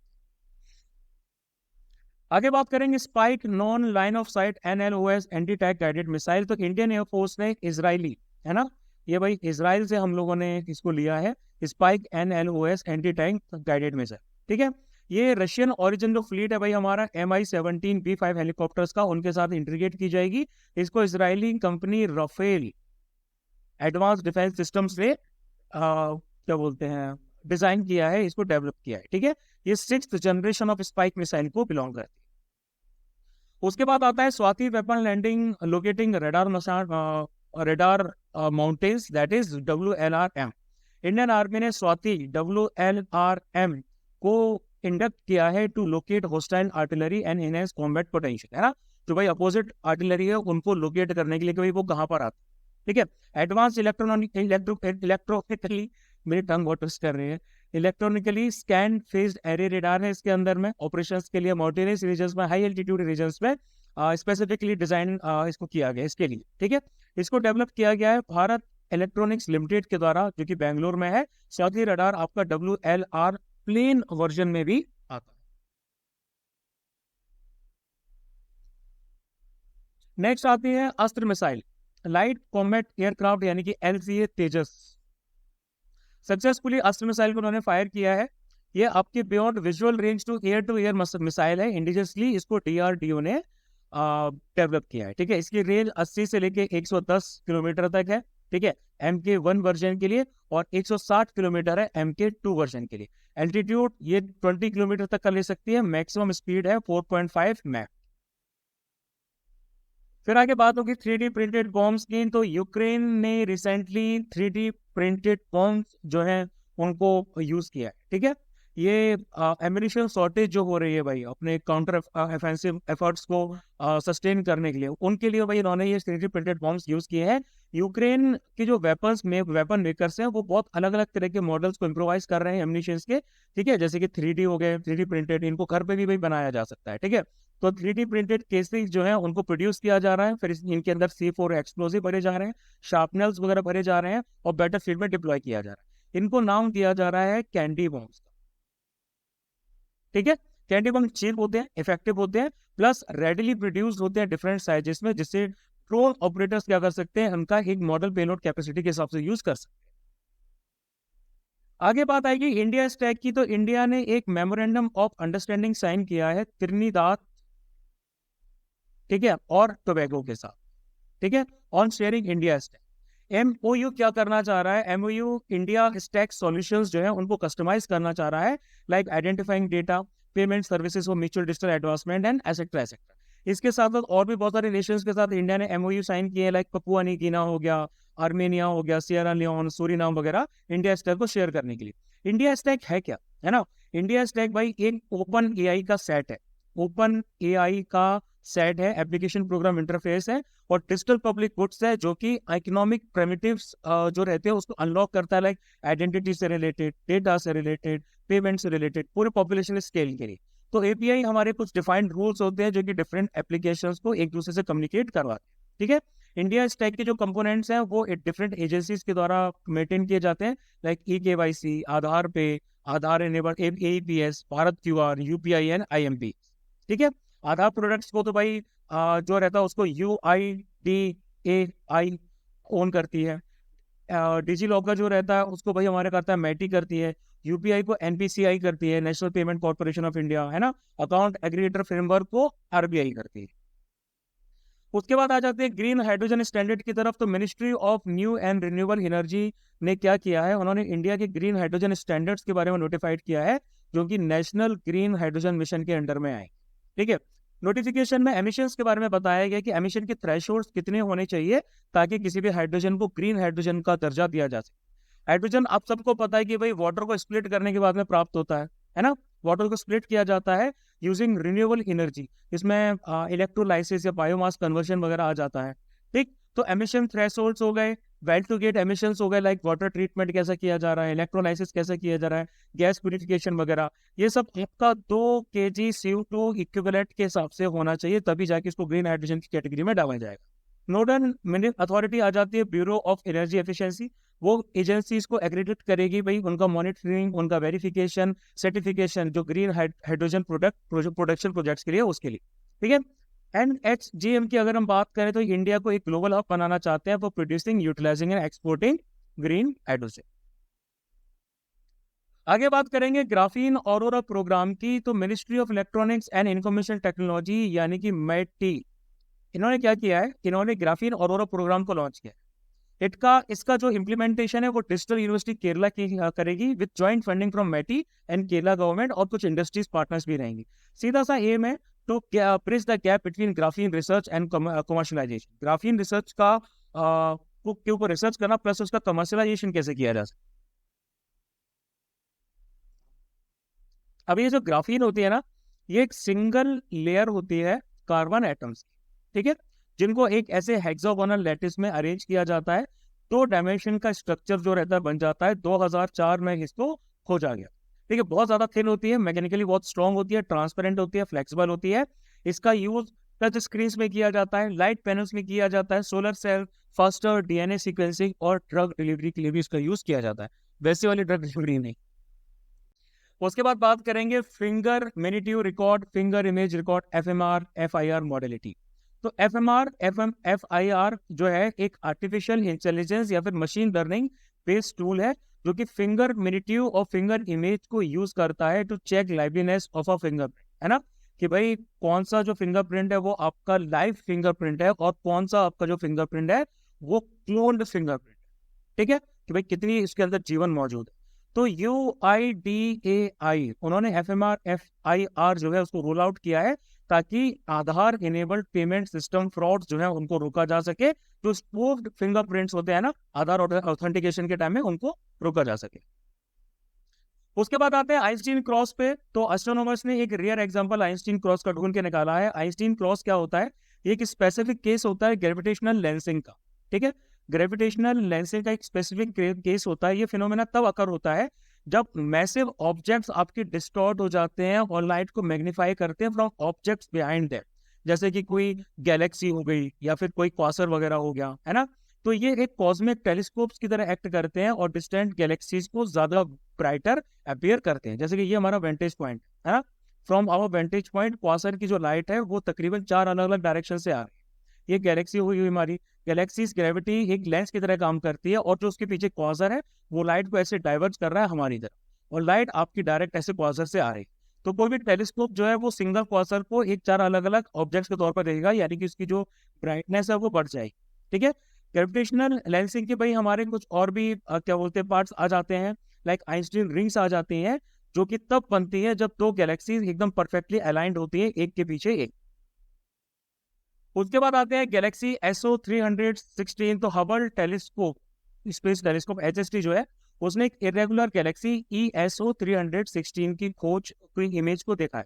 ठीक है, ये जो इरेगुलर गैलेक्सी है ना, इसके अंदर डिस्टिंक्ट स्पाइरल आर्म्स नहीं है, इलिप्टिकल शेप जो कि रहता है कुछ गैलेक्सीज में वो भी नहीं है इसके अंदर में। ये तकरीबन 28.7 मिलियन लाइट ईयर्स है अर्थ से। एक कॉन्स्टेलेशन है जिसका नाम है एरिडेनस, उसके अंदर लाइट है। ठीक है, ये एक क्लाउड की तरह यानी कि नेबुला की तरह इसका शेप है, जिसमें बहुत सारे टाइनी स्टार्स हैं, सारे के सारे आपस में क्लम्ड है। HST को 1990 में भाई हमारा जो है वो लॉन्च किया गया था। एक कोलैबोरेशन था नासा और यूरोपियन स्पेस एजेंसी के बीच। ठीक है, जो यूनिवर्स हमारा विजिबल यूनिवर्स है, नियर इंफ्रारेड लाइट है, अल्ट्रावायलेट लाइट है, इसको ऑब्जर्व करता है। इसके साथ साथ ये ऑर्बिट करता है अर्थ के एटमॉस्फेयर में, जिससे इसको एक बेटर व्यू मिलता है यूनिवर्स का as compare to the telescope जो आपके ग्राउंड लेवल पर हो। उसके बाद आते हैं नीराक्षी की तरफ। इंडिया ने पहला autonomous under water vehicle AUV launch किया है, इसका नाम रखा है नीराक्षी। ठीक है, इसको माइन डिटेक्शन, माइन डिस्पोजल और अंडर वाटर सर्विस के लिए यूज किया जाएगा। इसका एंड्योरेंस 4 घंटे का है। ठीक है, और ये 300 मीटर की डेप्थ तक जा सकती है। ये कोलैबोरेशन रहा है garden reach ship builders engineers और MSME एंटिटी है एरोस्पेस इंजीनियरिंग प्राइवेट लिमिटेड के बीच। अब आगे आते हैं इकोनॉमी के करंट अफेयर्स की बात करेंगे। सबसे पहला आ जाएगा revised timeline for initial public offering IPO। SEBI ने क्या किया है, securities exchange board of India ने IPO लिस्टिंग का जो टाइम है उसको हाफ कर दिया है। ठीक है, कंपनीज का 6 दिनों से उसको उन्होंने 3 दिन कर दिया है, यानी कि T+6 से उसको T+3 कर दिया। IPO का मतलब आपको पता ही है, selling of securities to the public in the primary market, है ना। ये कंपनी के लिए लार्जेस्ट फंड के तौर पे काम करता है, कंपनी को फंडिंग इसी से मिलती है। इससे ईज ऑफ डूइंग बिजनेस जो है ना, ये जो सेबी ने दिन कम किए हैं, इससे ईज ऑफ डूइंग बिजनेस जो है वो एनहांस होगी और इन्वेस्टर्स को कैपिटल और लिक्विडिटी जो रहता है उसका ज्यादा जल्दी एक्सेस मिलेगा। तो ये जो रिवाइज T+3 की डेज टाइमलाइन है ये मैंडेटरी हो जाएंगी 1 दिसंबर 2023। उसके बाद आ जाते हैं regulation of online advertisement. Union cabinet ने ministry of information and broadcasting को एक एडमिनिस्ट्रेटिव अथॉरिटी के तौर पर डिजिग्नेट किया है कि ऑनलाइन एडवर्टीजमेंट्स को रेगुलेशन आप देखेंगे। ठीक है, ये बेसिकली किया गया है एलोकेशन ऑफ बिजनेस रूल्स 1961 के हिसाब से। तो मिनिस्ट्री ऑफ IB ऑलरेडी भाई हमारे ऑनलाइन एडवर्टीजमेंट को देख रही थी। ठीक है, सर्कुलर्स वगैरह के थ्रू इसमें बताया गया था कि भाई जो बैटिंग और गैम्बलिंग वाले फॉर्म्स हैं जो कि टीवी और OTT पे भाई चलते हैं, उनकी जो एड्स आते हैं उसको हटाया जाए। पहली बात तो ये थी। दूसरा, इस रेगुलेशन से पहले जो ऑनलाइन गेमिंग कंटेंट था, एडवर्टीजमेंट था, उनको भी METI के द्वारा देखा जाता था इंफॉर्मेशन टेक्नोलॉजी एक्ट 2000 के अंडर में। लेकिन अब भाई इसको कौन देखेगा, ministry of information and broadcasting IB। उसके बाद नेक्स्ट आ जाते हैं India smart cities award contest ISCAC 2022। ISAC जो है ना, इसको ऑर्गेनाइज किया जाता है स्मार्ट सिटीज मिशन के अंडर में by the ministry of housing and urban affairs MOHUA महुआ के द्वारा। ठीक है, ISAC करता क्या है, ये सिटीज को रिकॉग्नाइज करता है, रिवॉर्ड देता है प्रोजेक्ट्स को, इनोवेटिव आइडियाज को, जो कि सस्टेनेबल डेवलपमेंट को प्रमोट कर रहे हैं। तकरीबन 100 स्मार्ट सिटीज को इसमें शामिल किया जाता है, इंक्लूसिव, इक्विटेबल, हेल्दी और कोलैबोरेटिव सिटीज को काउंट किया जाता है। ठीक है, तो आईएससी के 3 वर्जन आ चुके हैं, 2018 हो गया, 2019 हो गया और 2020 हो गया। टॉप 3 स्मार्ट सिटी में वही सबसे पहले आ जाती है इंदौर, फिर आती है सूरत, फिर आती है आगरा। ठीक है, टॉप 3 स्टेट्स में एमपी आ जाता है, Tamil Nadu and then Rajasthan. Top union territory में आ जाती है चंडीगढ़।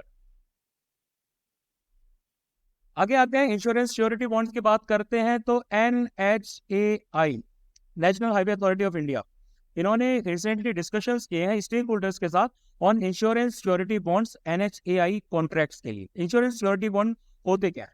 ये 3 पार्टी कॉन्ट्रैक्ट होता है जिसमें एक पार्टी यानी कि जो श्योरिटी होती है ना, वो गारंटी करती है परफॉर्मेंस की या फिर ऑब्लिगेशंस की ऑफ अ सेकंड पार्टी, जिसको प्रिंसिपल कहा जाता है, टू अ थर्ड पार्टी यानी कि ऑब्लिगी। ठीक है, तो यानी कि एक सिक्योरिटी अरेंजमेंट होता है for infrastructure projects and insulate the contractor as well as the principal.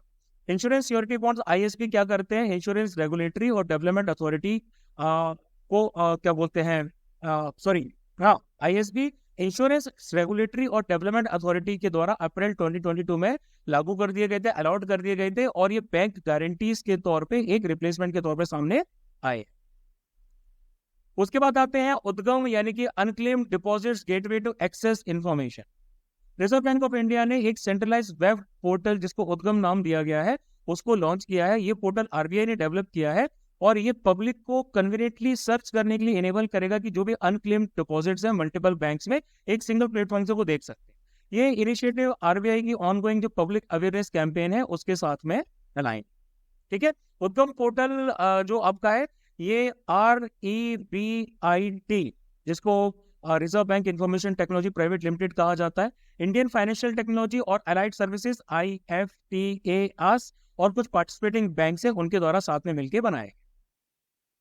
Next आ जाता है RBI mandates flexible options for personal loan borrowers.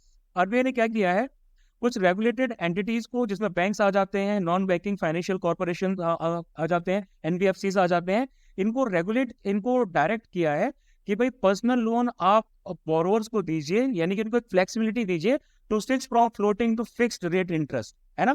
Floating interest rate जो आपकी साल दर साल चेंज होती है, फिक्स्ड यानी कि आपने जब से लोन लिया है तब तक एंड तक वो आपके फिक्स रहेंगी। तो इसमें लोगों को ऑप्शन दिया जाना चाहिए at the time of interest rate reset, अगर वो इंटरेस्ट रेट रेजेट करते हैं तब। ठीक है, तो इस सर्कुलर में आरबीआई ने बोरोवर्स को ये बताया है कि बोरोवर्स को ये चॉइस दी जानी चाहिए कि वो अपना इक्वेटेड मंथली इंस्टॉलमेंट्स जो EMIs होती हैं उनको बढ़ाना चाहते हैं, ठीक है, या फिर लोन टेन्योर को बढ़ाना चाहते हैं। लेंडर्स क्या करेंगे, लेंडर्स आपकी ट्रांसपेरेंटली कम्युनिकेट करेंगे कि भाई इसका इम्पैक्ट भी क्या होगा, इंटरेस्ट रेट चेंज का EMI पे, टेन्योर पे क्या होगा, ये सब भी उनको बताया जाए। उसके बाद आती है क्रेडिट रेटिंग एजेंसीज। तो क्रेडिट एजेंसीज जैसे कि मूडीज,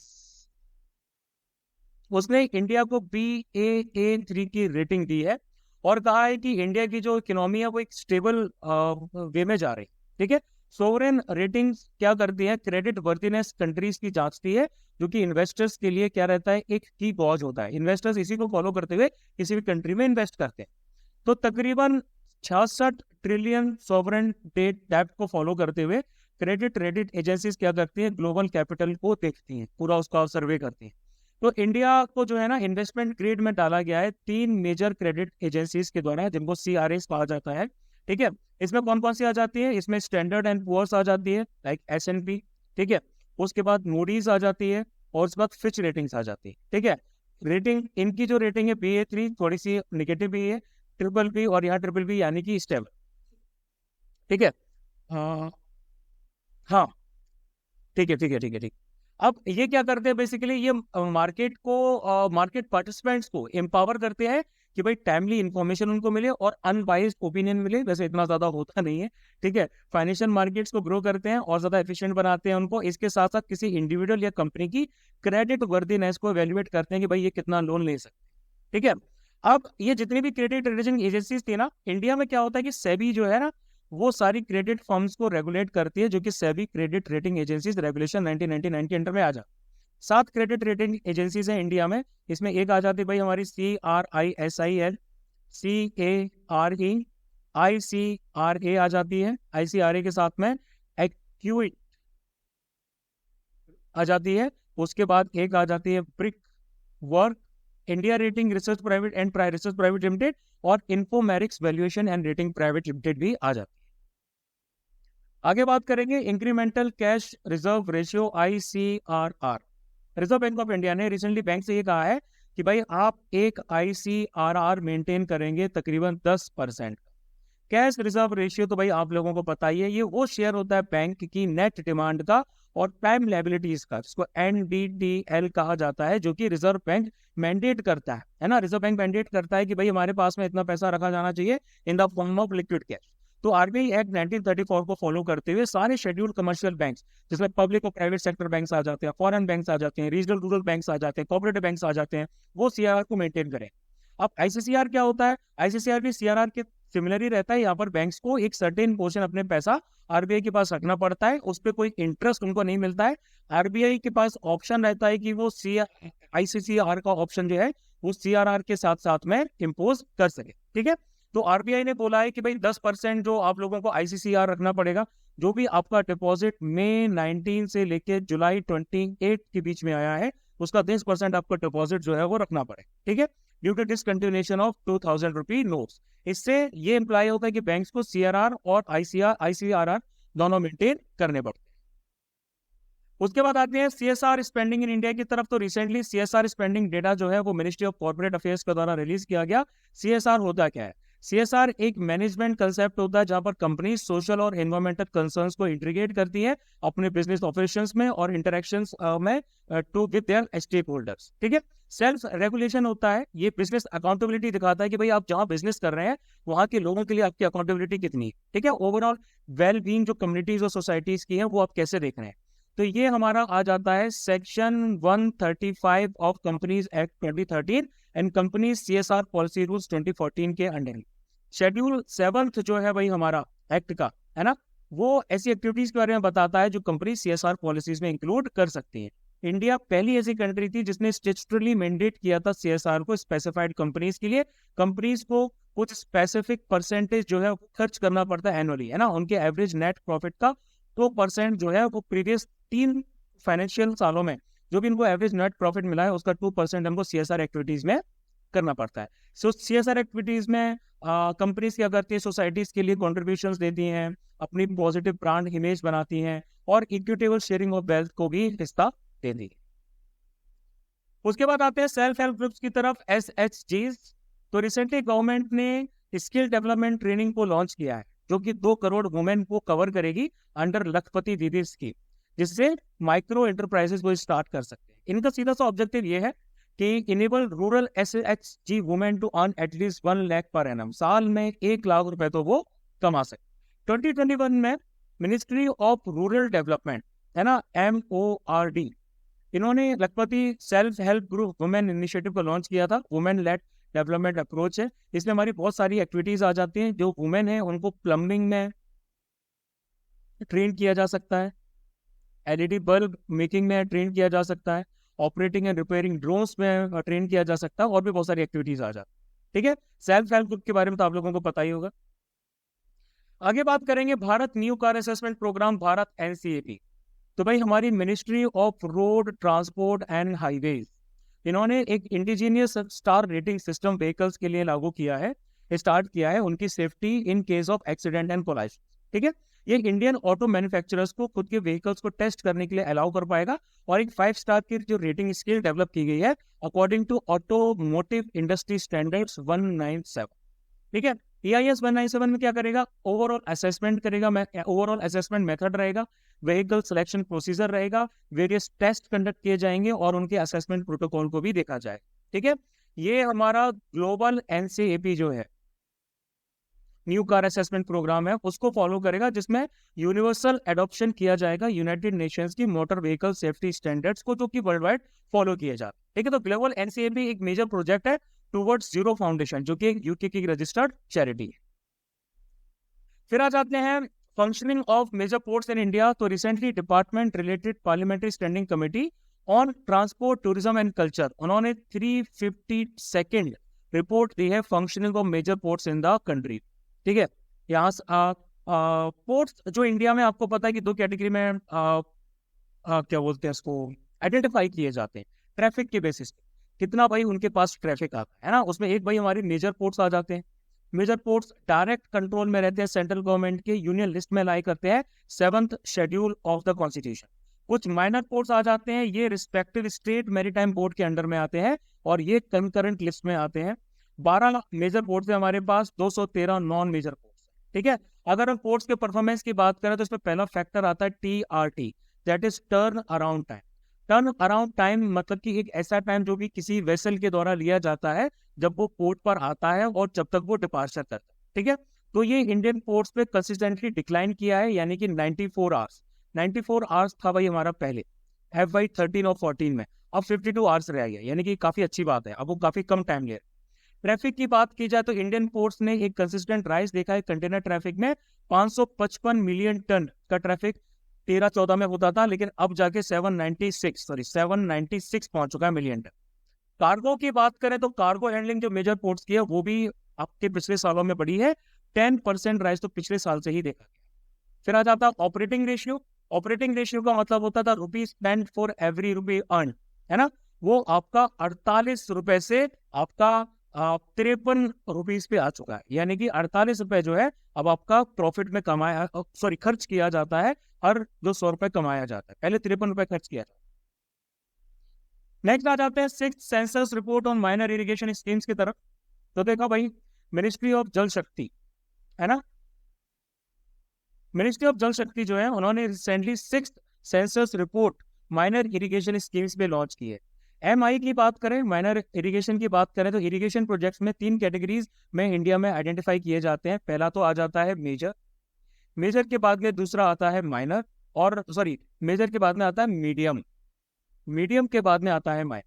ठीक है, तो मेजर इरिगेशन प्रोडक्ट्स में हमारे कल्टीवेबल कमांड एरिया आ जाते हैं, इसमें 10,000 से ज्यादा हेक्टेयर का इलाका आ जाता है। मीडियम में भाई हमारे CCA जो है वो 10,000 से लेस वाले आ जाते हैं, लेकिन 2,000 से ऊपर वाले, और माइनर में जो है वो 2,000 से हेक्टेयर से कम वाले आ जाते हैं। तो माइनर इरिगेशन प्रोजेक्ट जो है वो सरफेस और ग्राउंड वाटर दोनों को सोर्स के तौर पर यूज करते हैं, जबकि मेजर और जो मीडियम है वो क्या करते हैं, वो जनरली आपका सरफेस वाटर रिसोर्सेज को यूज करते हैं। 6th सेंसस को सेंट्रली स्पॉन्सर्ड स्कीम, जिसको इरिगेशन सेंसस कहा जाता है, उसके अंडर में ही कंडक्ट किया गया। फर्स्ट सेंसस जो आपका माइनर इरिगेशन स्कीम्स का था वो 1986 और 87 को बेस ईयर को लेके फॉलो किया गया था। उसकी जो रिपोर्ट है वो नवंबर 1993 में लॉन्च की गई। आगे आते हैं public tax platform for frictionless credit की बात करेंगे। रिजर्व बैंक ऑफ इंडिया ने एक पायलट प्रोग्राम लॉन्च किया है for public tax platform for frictionless credit. ठीक है, ये एक एंड टू एंड प्लेटफॉर्म रहेगा जिसमें open architecture, open application, programming interfaces यानी कि APIs रहेंगे और स्टैंडर्ड्स रहेंगे to which all financial sector players can connect seamlessly in a plug and play model. यानी कि ये जितनी भी हमारी सर्विसेज है, Aadhaar, eKYC, land report from जो ऑनबोर्डेड स्टेट गवर्नमेंट्स है, सैटेलाइट डेटा, पैन वैलिडेशन वगैरह, इन सबको लिंक करेगा। इसको RBIH, reserve bank of innovation hub, ठीक है, एक सब्सिडरी है RBI की, ये डेवलप करेगा। ठीक है, तो पायलट रन पे किस चीजों पे फोकस होगा, लाइक किसान क्रेडिट, जो कार्ड लोन्स होते हैं, डेयरी लोन्स होते हैं, MSME लोन्स होते हैं, पर्सनल लोन्स होते हैं वगैरह वगैरह। अभी इसको कुछ select states of MP, Tamil Nadu, Karnataka, Uttar Pradesh, Maharashtra में ही लॉन्च किया जाए। उसके बाद बात करते हैं महारत्न और नवरत्न कैटेगरी की। तो 2 central public sector enterprises CPSEs, है ना, जैसे कि ऑयल इंडिया, जो कि पहले भाई हमारा एक नवरत्न कंपनी हुआ करता, ठीक है, अब इसको महारत्न बना दिया गया।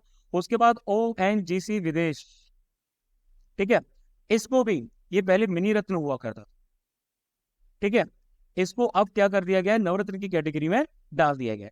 CPSEs को हम अलग अलग कैटेगरीज में डालते हैं भाई, महारत्न आ जाती है हमारी, उसके बाद नवरत्न आ जाती है, मिनी रत्न 1 आ जाती है, एंड मिनी रत्न 2 आ जाती है। ठीक है, department of public enterprises nodal department है सारे सेंट्रल पब्लिक सेक्टर एंटरप्राइजेस का। ठीक है, ये डिटेल देख लेना, ये कुछ इसमें समझाने वाला नहीं है, क्योंकि ये इकोनॉमी में ऑलरेडी मैं कवर करता हूँ, इकोनॉमी के लेक्चर्स में अभी जो सीरीज आएगी उसमें कवर हो जाएगा। ठीक है, इसको रीड कर लेना।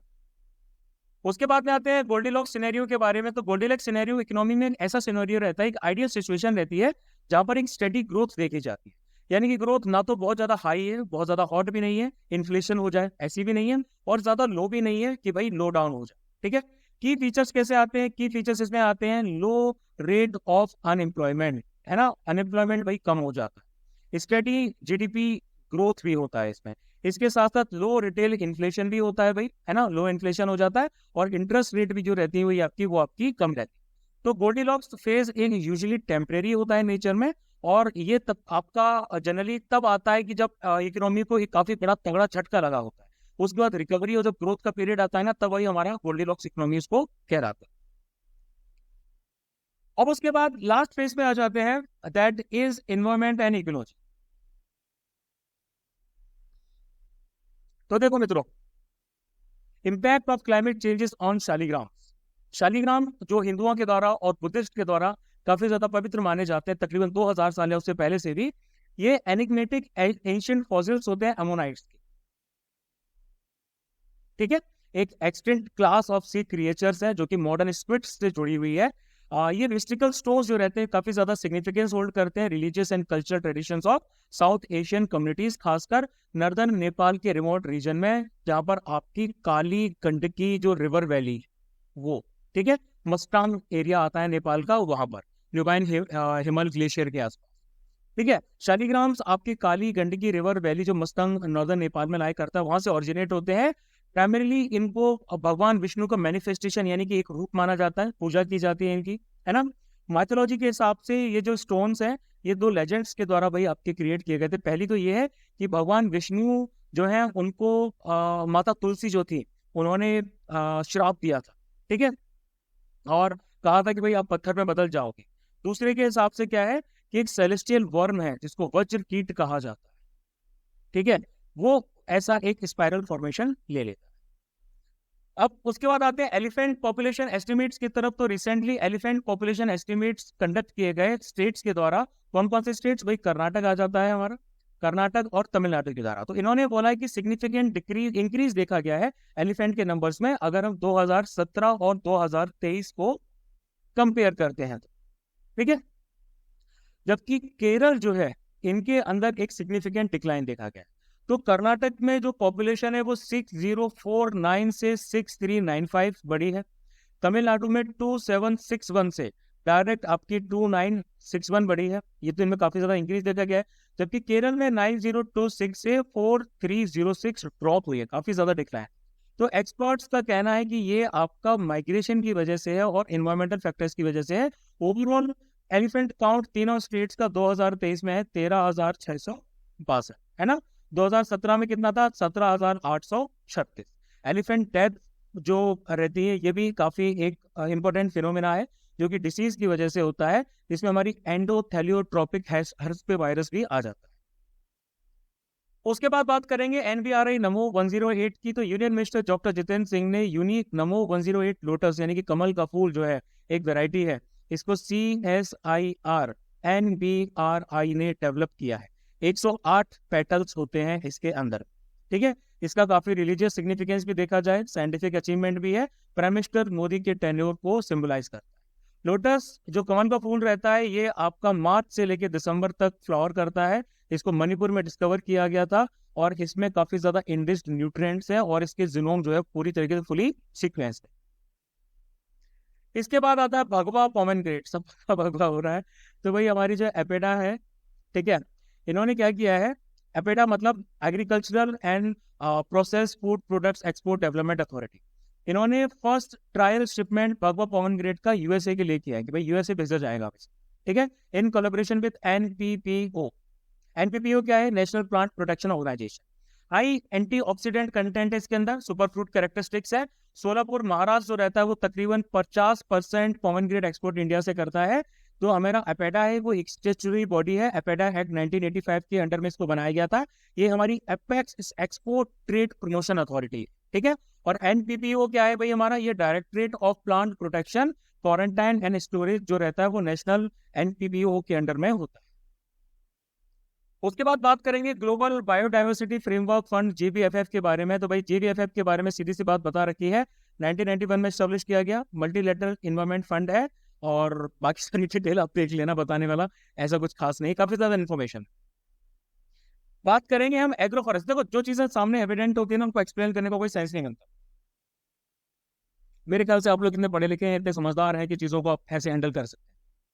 एग्रो फॉरेस्ट्री की बात करेंगे तो रिसेंटली सेंटर ने क्या कहा है, सेंटर ने एक फैक्ट शीट को रिलीज किया है एग्रो फॉरेस्ट्री को प्रमोट करने के लिए, और ये फैक्ट शीट आपकी बनाई गई है ICFRE के द्वारा, Indian council of forestry research and education के द्वारा। इस रिपोर्ट में 36 स्पेसिफिक स्पीसीज की बात की गई है, जिसमें बैम्बू आ जाता है जो कि एग्रो फॉरेस्ट्री सिस्टम्स के लिए और होम गार्डन्स के लिए काफी ज्यादा सुटेबल रहते हैं।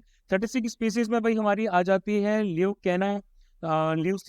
ल्यूकोसिफेला सोबत पुल आ जाती है, वेरियस वेराइटीज ऑफ यूकलिप्टस यानी कि सफेदा के पेड़ आ जाते हैं। ये जो हमारा ये सुबा पुल है, इसको एक इन्वेजिव स्पीसीज माना जाता है ना। ये वीड है, खरपतवार की कैटेगरी में आता है तकरीबन 20 कंट्रीज में, और international union for conservation of nature IUCN database के हिसाब से इसको हम इन्वेसिव स्पीसीज की कैटेगरी में डालते हैं। और जबकि यूकलिप्टस जो रहता है इसको हाईली वाटर इंटेंसिव यानी कि पानी बहुत ज्यादा चाहिए होता है। तो एग्रो फॉरेस्ट्री एक कॉम्बिनेशन होता है, एग्रीकल्चर को फॉरेस्ट्री के साथ में कंबाइन किया जाता है, interaction and interdependence of various elements in nature. ठीक है, इसमें बहुत सारे कंपोनेंट्स आ जाते हैं, लाइक क्रॉप्स आ जाती हैं, है ना भाई, यहाँ पर हमारी फसलें उगा दी, साइड साइड में पेड़ उगा दिए, एक साइड में भाई जानवर रख लिए, ये एग्रो फॉरेस्ट्री होता है। एग्रो फॉरेस्ट्री सिस्टम्स में बहुत सारे कंपोनेंट्स और भी आ जाते हैं, लाइक एग्री सिल्वीकल्चर आ जाता है, क्रॉप और ट्रीज वाला आ जाता है, सिल्वो पास्टरल यानी कि पास्चर लाइवस्टॉक और ट्रीज, है ना, ट्रीज हो गए, यहाँ पर क्रॉप्स हो गई, और यहाँ पर भाई चारागाह बना दिया। इसके साथ साथ एग्रो सिल्वो पास्टरल क्रॉप्स भी आ जाती है, like crops, pastures and trees. Indian council of forestry research education के बारे में आप यहाँ पढ़ सकते। उसके बाद आ जाते हैं फ्लड वॉच मोबाइल एप्लीकेशन की तरफ। तो सेंट्रल वाटर कमीशन ने मोबाइल एप्लीकेशन लॉन्च किया जिसका नाम रखा गया है flood watch. Flood watch real time flood situations को कंट्री में दिखाएगी, फ्लड फोरकास्ट पब्लिक के लिए करेगी, स्टेट वाइज या बेसिन वाइज ये क्या करेगी, फ्लड फोरकास्ट देगी। फिर आ जाते हैं मिनमाटा कन्वेंशन और मर्क्यूरी। तो मिनमाटा कन्वेंशन और मर्क्यूरी जो है उसको 2013 में जिनीवा में एडॉप्ट किया गया। पहला ग्लोबल लीगली बाइंडिंग ट्रीटी है जिससे ह्यूमन हेल्थ और एनवायरनमेंट को एडवर्स इफेक्ट्स ऑफ मर्क्यूरी से बचाया जाएगा। इसको जापान में एक सिटी है उसके नाम पे रखा गया है, जो कि मिनामाटा डिसीज का एपिसेंटर बन चुकी है। ठीक है, एक न्यूरोलॉजिकल डिसीज है जो कि मर्क्यूरी पॉइजनिंग की वजह से होती है, 1950s में काफी ज्यादा फैली थी। 2017 में भाई ये जो है हमारा मिनामाटा कन्वेंशन है फोर्स में आया। प्रेजेंटली 124 पार्टीज हैं, 128 सिग्नेटरीज हैं इसको। इंडिया ने 2018 में इसको रेटिफाइड किया था with flexibility of continued use of mercury based products and processes involving mercury compounds up to 2025। Mercury's हमारी बॉडी में कैसे एंटर करती हैं वो आप इस डायग्राम से देख सकते हैं। उसके बाद आता है अर्थ ओवरशूट डे, अगस्त 2। इसको अर्थ ओवरशूट डे मनाया जाएगा मनाया गया है 2023 के लिए।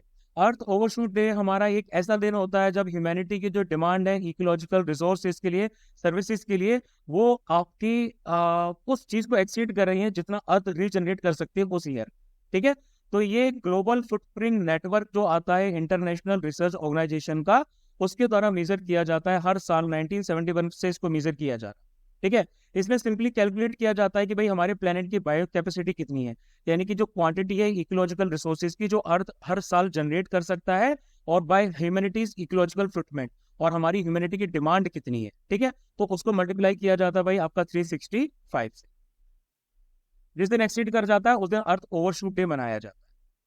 उसके बाद आता है बेलम डिक्लेरेशन। तो मेंबर कंट्रीज जो Amazon corporation treaty organisation ACTO की हैं, इन्होंने बेलम डिक्लेरेशन को ब्राजील की सिटी जो बेलम है उसमें साइन किया है। ACTO एक inter governmental socio environmental bloc है जो कि अमेजन कॉर्पोरेशन ट्रीटी को साइन करने के बाद में बना है। इसमें हमारी अलग अलग कंट्रीज आ जाती है, Bolivia, Brazil, Colombia, Ecuador, Guyana, Peru, Suriname और Venezuela. Belem declaration participation countries के इंडिजिनस और पीपल्स को डिसीजन मेकिंग में शामिल करने को लेके बात करता है, प्लस अमेजन रेन फॉरेस्ट बचाना भी इनका एम। उसके बाद आ जाते हैं export policy of red sanders wood. इसको आपने पुष्पा मूवी में देखा होगा, है ना। तो directorate general of foreign trade under the ministry of commerce and industry, उन्होंने एक्सपोर्ट पॉलिसी जो रेड सेंडर्स यानी कि जो लाल चंदन वाले पेड़ हैं, इनको बोला गया है कि भाई जो प्राइवेटली कल्टिवेटेड लैंड से भाई निकाले जाते हैं उनको एक्सपोर्ट कैसे किया जाए। तो जो अमेंडमेंट्स में आए हैं ना, ये अमेंडमेंट्स आए हैं foreign trade development and regulation act 1992 और फॉरेन ट्रेड पॉलिसी 2023 से। तो जो रिसेंट अमेंडमेंट्स आएंगे इससे एक एनुअल एक्सपोर्ट कोटा जो है वो अलाउ किया जाएगा वो आर्टिफिशियली प्रोपोगेटेड रेड सेंडर्स, जो आर्टिफिशियली भाई आपके लगाए जा रहे हैं रेड सेंडर्स, प्रोपोगेट किए जा रहे हैं, उसके लिए एक एनुअल एक्सपोर्ट कोटा डिसाइड किया जाएगा और 0 एक्सपोर्ट कोटा डिसाइड किया जाएगा wild specimens of red sanders, यानी कि जंगलों में लगाए जा रहे हैं ना, उनको 0 कोटा दिया जाएगा।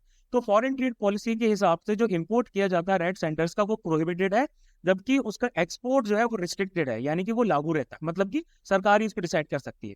इससे पहले डीजीएफटी ने 2019 में एक्सपोर्ट पॉलिसी को रिवाइज किया था और रेड सेंडर्स के एक्सपोर्ट को परमिट किया था in the log form and roots के फॉर्म, ठीक है, अगर उसको एक्सक्लूसिवली ऑब्टेन किया गया है प्राइवेटली कल्टिवेटेड लैंड से, इसमें पट्टा लैंड भी आ जाता है। रेड सेंटर्स की बात करें तो ये फ्लोरा रहता है, आपका पेड़ रहते हैं जो कि ईस्टर्न घाट्स के आसपास पाए जाते हैं। जनरली इनकी मैच्योरिटी 25 से लेकर 40 साल तक हो पाती है। ड्रॉट्स का कोई असर नहीं पड़ता इन पे। इनको येरा चंदनम नाम से जाना जाता है, येरा चंदनम या फिर रक्त चंदनम, लाल चंदन के नाम से जाना जाता है ना। थेरेपेटिक प्रॉपर्टीज होती हैं, हाई डिमांड है इनकी काफी ज्यादा एशिया में, खासकर चाइना में, कॉस्मेटिक्स, मेडिसिनल प्रोडक्ट्स और हाई एंड फर्नीचर और वुड क्राफ्ट्स के लिए, म्यूजिकल इंस्ट्रूमेंट्स के लिए। इनका कंजर्वेशन स्टेटस देखें तो IUCN ने इनको इंडेंजर्ड बता रखा है। वाइल्ड लाइफ प्रोटेक्शन एक्ट 1972 ने इनको शेड्यूल 4 में डाला हुआ है और साइट्स यानी कि convention on international trade in endangered species of wild fauna and flora ने इनको अपेंडिक्स 2 में डाला। उसके बाद बात करेंगे Dholpur Karauli tiger reserve DKTR की। NTCA, national tiger conservation authority, इन्होंने फाइनल अप्रूवल दे दिया DKTR, ठीक है। स्टेट गवर्नमेंट ने DKTR को नोटिफाइड भी कर दिया है। अब जो भाई हमारा धौलपुर करौली टाइगर रिजर्व है, ये 54th टाइगर रिजर्व हो जाएगा इंडिया का और 5th हो जाएगा राजस्थान का, ठीक है। इससे पहले रणथंभौर, सरिस्का, मुकुंदरा हिल्स, रामगढ़, विषधारी, ये रिमेनिंग 4 टाइगर रिजर्व्स हैं राजस्थान के। टाइगर रिजर्व्स को स्टेट गवर्नमेंट के द्वारा नोटिफाइड किया जाता है on the advice of NTCA under section 38 5th of wild life protection act 1972, ठीक है। तो जो टाइगर रिजर्व होता है उसको क्रिटिकल माना जाता है टाइगर कंजर्वेशन के लिए। 2 पार्ट्स होते हैं उसमें, एक रहता है इसका कोर या फिर critical tiger habitat, national park के सेंचुरी स्टेटस वाला, और बफर या फिर पेरिफेरल एरिया जहां पर हैबिटेट प्रोटेक्शन थोड़ा सा कम रहता है। NTCA के बारे में आप यहाँ पढ़ सकते हैं। उसके बाद आते हैं state of India bird 2023 report. तो रिपोर्ट को रिलीज किया गया है WII, wild life institute of India और जूलॉजिकल सर्वे ऑफ इंडिया यानी कि ZSI के द्वारा, ठीक है। ये एक पीरियडिक असेसमेंट है जिसमें distribution range, trends in abundance and conservation status देखा जाता है इंडिया के की बर्ड स्पीसीज का।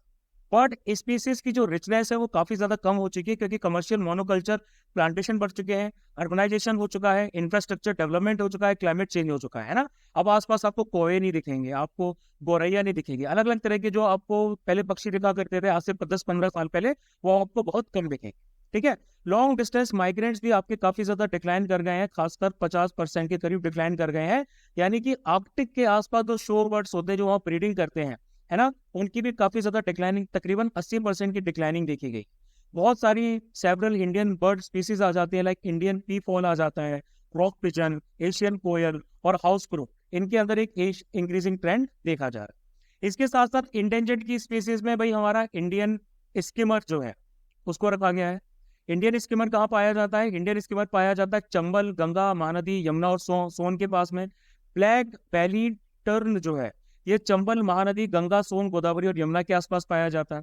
क्रिटिकली इंजर्ड में, इंडेंजर्ड में ग्रेट इंडियन बस्टर्ड आ जाती है, ठीक है, शायद इसको सोन चुरैया कहते हैं, ठीक, ये हमारी आ जाती है राजस्थान और गुजरात के पास। बंगाल फ्लोरिकन आ जाती है, ये हिमालयन तराई के रीजन में पाई जाती है, और नॉर्थ ईस्टर्न इंडिया खासकर यूपी, असम, अरुणाचल प्रदेश की जो ग्रासलैंड से खास के मैदान है वहां पाई जाती है। उसके बाद एक और आती है, इसको कहा जाता है बेयर्स पोचार्ड, ये असम और मणिपुर के वेटलैंड्स में पाई जाती है, ठीक है। जैसे WII के बारे में आप यहाँ पढ़ सकते हैं। अगर हम जूलॉजिकल क्या बोलते हैं नाम में भूल गया, ठीक है, जूलॉजिकल सर्वे ऑफ इंडिया की बात करें तो इनको 1916 में, सॉरी 1916 में नहीं, 1916 में नहीं थी ये, 1956 ऐसा कुछ था, इसमें इसको एस्टेब्लिश किया गया था मिनिस्ट्री ऑफ एनवायरनमेंट, फॉरेस्ट और क्लाइमेट के द्वारा, ताकि देश की फॉनल जो डाइवर्सिटी है उसको देखा जा सके। उसके बाद आ जाते हैं थेरासोरस इंडिकस की तरफ। तो एक लॉन्ग नेक, लंबी गर्दन वाला प्लांट ईटिंग टाइग्रोसोराइड डायनासोर जो है वो आपका जैसलमेर राजस्थान में पाया गया है इंडिया के साइंटिस्ट के द्वारा। 167 मिलियन साल पुराना है ये, एक नई स्पीसीज है जो कि साइंटिस्ट के लिए अभी तक अननोन थी, अभी तक की थ्योरीज ये बोलती हैं कि ओल्डेस्ट डाइक्रासोराइड जो है वो चाइना में पाया गया है, वो भी तकरीबन 166 से लेके 164 मिलियन साल पुराना है। प्लस फॉसिल्स जो है डाइक्रासोराइड डायनासोर्स के नॉर्थ और साउथ अमेरिका, अफ्रीका और चाइना में भी पाए गए। इसको थार डेजर्ट के नाम पे नाम दिया गया है, जहां पर ये टूना है। उसके बाद आते हैं मिथाइलो ट्यूबी विमी क्रोमियम यूराइटेनिस F5C313। ठीक है, अब देखो ये जो है ना, ये एक मिथान ट्रॉफ है। ठीक, मीथेन ट्रॉफ की कैटेगरी में आ जाती है ये। मीथेन ईटिंग माइक्रो ऑर्गेनिज्म है, बैक्टीरियल स्ट्रेन है बेसिकली। ये पोटेंशियली क्या कर सकता है, जो हमारी मेजर साइट्स होती है, एमिशन साइट्स होती हैं, लैंडफिल हो गए, पैडी कल्टीवेशन फील्ड्स हो गए, ऑयल और गैस वेल्स हो गए, यहाँ से मीथेन को हटा सकता है ना। तो इस बैक्टीरिया को हार्नेस किया जा रहा है लार्ज स्केल पे, ताकि 240 मिलियन टन का जो मीथेन है उसको एटमॉस्फेयर में 2050 तक पहुंचने से रोका जा सके। उसके बाद आते हैं टर्टल और टॉर्टोइज पे। तो पीलीभीत टाइगर रिजर्व जो कि यूपी में लाई करता है, और टर्टल सर्वाइवल अलायंस एनजीओ है ना, इन्होंने हाथ साथ में मिलाए हैं ताकि टर्टल्स और टॉर्टोइज का कन्वर्जन किया जा सके। टर्टल्स और टॉर्टोइज दोनों की दोनों रेप्टाइल्स होते हैं, लेकिन टोटली अलग होते हैं। टर्टल्स की बात की जाए तो ये पानी में रहते हैं और तकरीबन पूरे टाइम पानी में ही रहते हैं, ओमनीवोरस की कैटेगरी में आते हैं। ये थिनर होते हैं, ज्यादा डायनेमिक शेल होता है इनका, इनकी जो लेग्स होती है वो ज्यादा फ्लिपर्स टाइप की होती है, और फीट जो रहते हैं वो वेब्ड रहते हैं। जबकि अगर हम टॉर्टोइस की बात करें तो ये लैंड क्रिएचर्स होते हैं, जो कि डेजर्ट और वेट ट्रॉपिकल फॉरेस्ट में भी पाए जाते हैं। जनरली वेजिटेरियंस होते हैं। इनका जो शेप है ये राउंड और डोम शेल्स रहते हैं, क्लब लाइक फोर लेग्स रहती हैं इनकी। ठीक है, एलिफेंटाइन टाइप की इनकी हिंड लेग्स रहती है। सबसे लास्ट में आ जाते हैं फुजीवारा इफेक्ट की तरफ। नेशनल वेदर सर्विस के हिसाब से जब दो हरिकेन्स आपके या दो साइक्लोन्स जो कि सेम डायरेक्शन में स्पिन कर रहे हैं एक दूसरे के पास आ जाते हैं, तो उनका एक इंटेंस टेंस टाइप का स्टार्ट हो जाता है कॉमन सेंटर के आसपास। ये जो इंटरेक्शन होता है ना इनका, इसी को फुजीवारा इफेक्ट कहा जाता है। रेयर इंस्टेंसेस में अगर दो साइक्लोन्स बहुत ज्यादा इंटेंस है तो वो एक दूसरे के साथ मर्ज हो सकते हैं, जिससे एक मेगा साइक्लोन बन सकता है, जो कि काफी ज्यादा तबाही कोस्ट लाइन्स के आसपास मचा सकता है। सबसे पहले इसको ऑब्जर्व किया गया था वेस्टर्न पैसिफिक ओशन में, जब टाइफून मैरी, ठीक है, और कैथी 1964 में आपके मर्ज हुए थे। पहली बार इसको साकुहेई फुजीवारा ने 1921 में जापान में आइडेंटिफाई किया। ठीक है, तो भाई यहाँ पर तो हमारे मेजर करंट अफेयर्स खत्म हो जाते हैं। अब हम बात कर लेते हैं places in news of India. तो लेह लद्दाख जो है इंडिया का पहला हाइड्रोजन बस यहाँ पर डिप्लॉय किया गया है। पोंग डैम की बात करें, महाराणा प्रताप सागर हिमाचल प्रदेश, यहाँ पर वाटर क्या बोलते हैं वो release of water submerge a number of villages in the adjoining area. ठीक है, इसके साथ साथ उदयपुर राजस्थान की बात करेंगे तो 9th Indian reason conference Commonwealth parliamentary association की यहाँ पर कंडक्ट की गई। ठीक है, उदयपुर में। और उसके बाद में आ जाता है कीलाडी तमिलनाडु, आर्कियोलॉजिकल एग्जीक्यूशंस यहाँ पर किए जा रहे हैं। उसके बाद आ जाता है भाई हमारा गगन चुक्की वाटरफॉल कर्नाटक। यहाँ पर टूरिज्म पे रिस्ट्रिक्शंस डाले गए हैं, क्योंकि कबिनी रिजर्वर से काफी ज्यादा हैवी पानी का डिस्चार्ज किया जा रहा है। गांधी सागर गुजरात आ जाता है, पहली WHO global summit traditional medical medicine के ऊपर यहाँ पर कंडक्ट की जाएगी। ठीक है, की गई। जैसलमेर राजस्थान की बात करेंगे तो थेरोसोरस इंडिकस के फॉसिल्स मिले हैं, नई डायनासोर स्पीसीज है। और दचिगम नेशनल पार्क की बात करेंगे जम्मू एंड कश्मीर, तो यहाँ पर हंगोर जो कश्मीर स्टैग होता है उसमें 10% इंक्रीज देखा गया।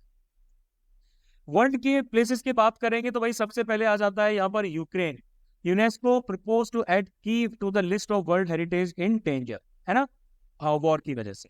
उसके बाद यहाँ पर भाई हमारा आ जाता है अरास दोरा गैस फील्ड। ईरान ने कुवैत और सऊदी अरेबिया के बीच में जो एग्रीमेंट हुआ है अरास दोरा गैस फील्ड को डेवलप करने को लेके, उसको लेके ऑब्जेक्शंस उठाए हैं। इथोपिया की बात अगर हम करेंगे यहाँ पर, तो गवर्नमेंट ने स्टेट ऑफ इमरजेंसी डिक्लेयर की है सेकंड लार्जेस्ट रीजन अम्हारा में। मलावी की बात करेंगे तो पार्लियामेंट्री डेलीगेशन मलावी का इंडिया आया। जिम्बाब्वे की बात करेंगे भाई यहाँ पर, तो इनकम्बेंट जो प्रेसिडेंट है उनको दोबारा री इलेक्ट किया गया। गैबोन की बात करेंगे तो मिलिट्री कूप हुआ है यहाँ पर, प्रेसिडेंट जो है उन्होंने इलेक्शंस को जीतने के बाद में मिलिट्री कूप हो गया। ठीक है, नाइगर की बात करेंगे तो मिलिट्री ने अगेन यहाँ पर भी पावर हथिया ली। उसके बाद में आ जाता है लेक टिटिकैका। ठीक है, वाटर लेवल हिस्टोरिक लोज में पहुंच चुके हैं क्लाइमेट चेंज की वजह से। पेरू की बात करेंगे तो पेरू ने लीमा वॉल जो है उसको तोड़ दिया, of shame separating rich and poor, एक दीवार टाइप की है जिसमें अलग अलग सोसाइटीज को अलग अलग किया गया। हवाई की बात करेंगे तो मोई saw the deadliest wild Fyers in history of USS, है ना। तो यहाँ पर क्या है भाई, यहाँ पर आपके बहुत ज्यादा क्या बोलते हैं वाइल्ड फायर्स आई। फिर एबेरियन पेनिसुला की बात करेंगे तो एबेरियन पेनिसुला यानी कि यहाँ पर काफी ज्यादा हीट वेव आई है। ब्राजील की बात करेंगे तो Amazon corporation treaty organisation ACTO ने बेलेम डिक्लेरेशन जो है वो यहाँ पर साइन किया गया है, ताकि इंडिजिनियस लोगों को डिसीजन मेकिंग में इंक्लूड किया जा सके, प्लस अमेजन रेन फॉरेस्ट को बचाया जा सके। सबसे सेकंड लास्ट में आ जाता है इटली। इटली पे ये बोला गया है भाई, कहाँ गया, हाँ ये रहा, UNESCO proposed to add Venice to the list of world heritage in danger, यानी कि वेनिस को भी जोड़ा जा रहा है, वेनिस आपकी डूब रही है। सबसे लास्ट में आ जाता है Lithuania, announced to temporarily close two checkpoints with Belarus amid tensions on border।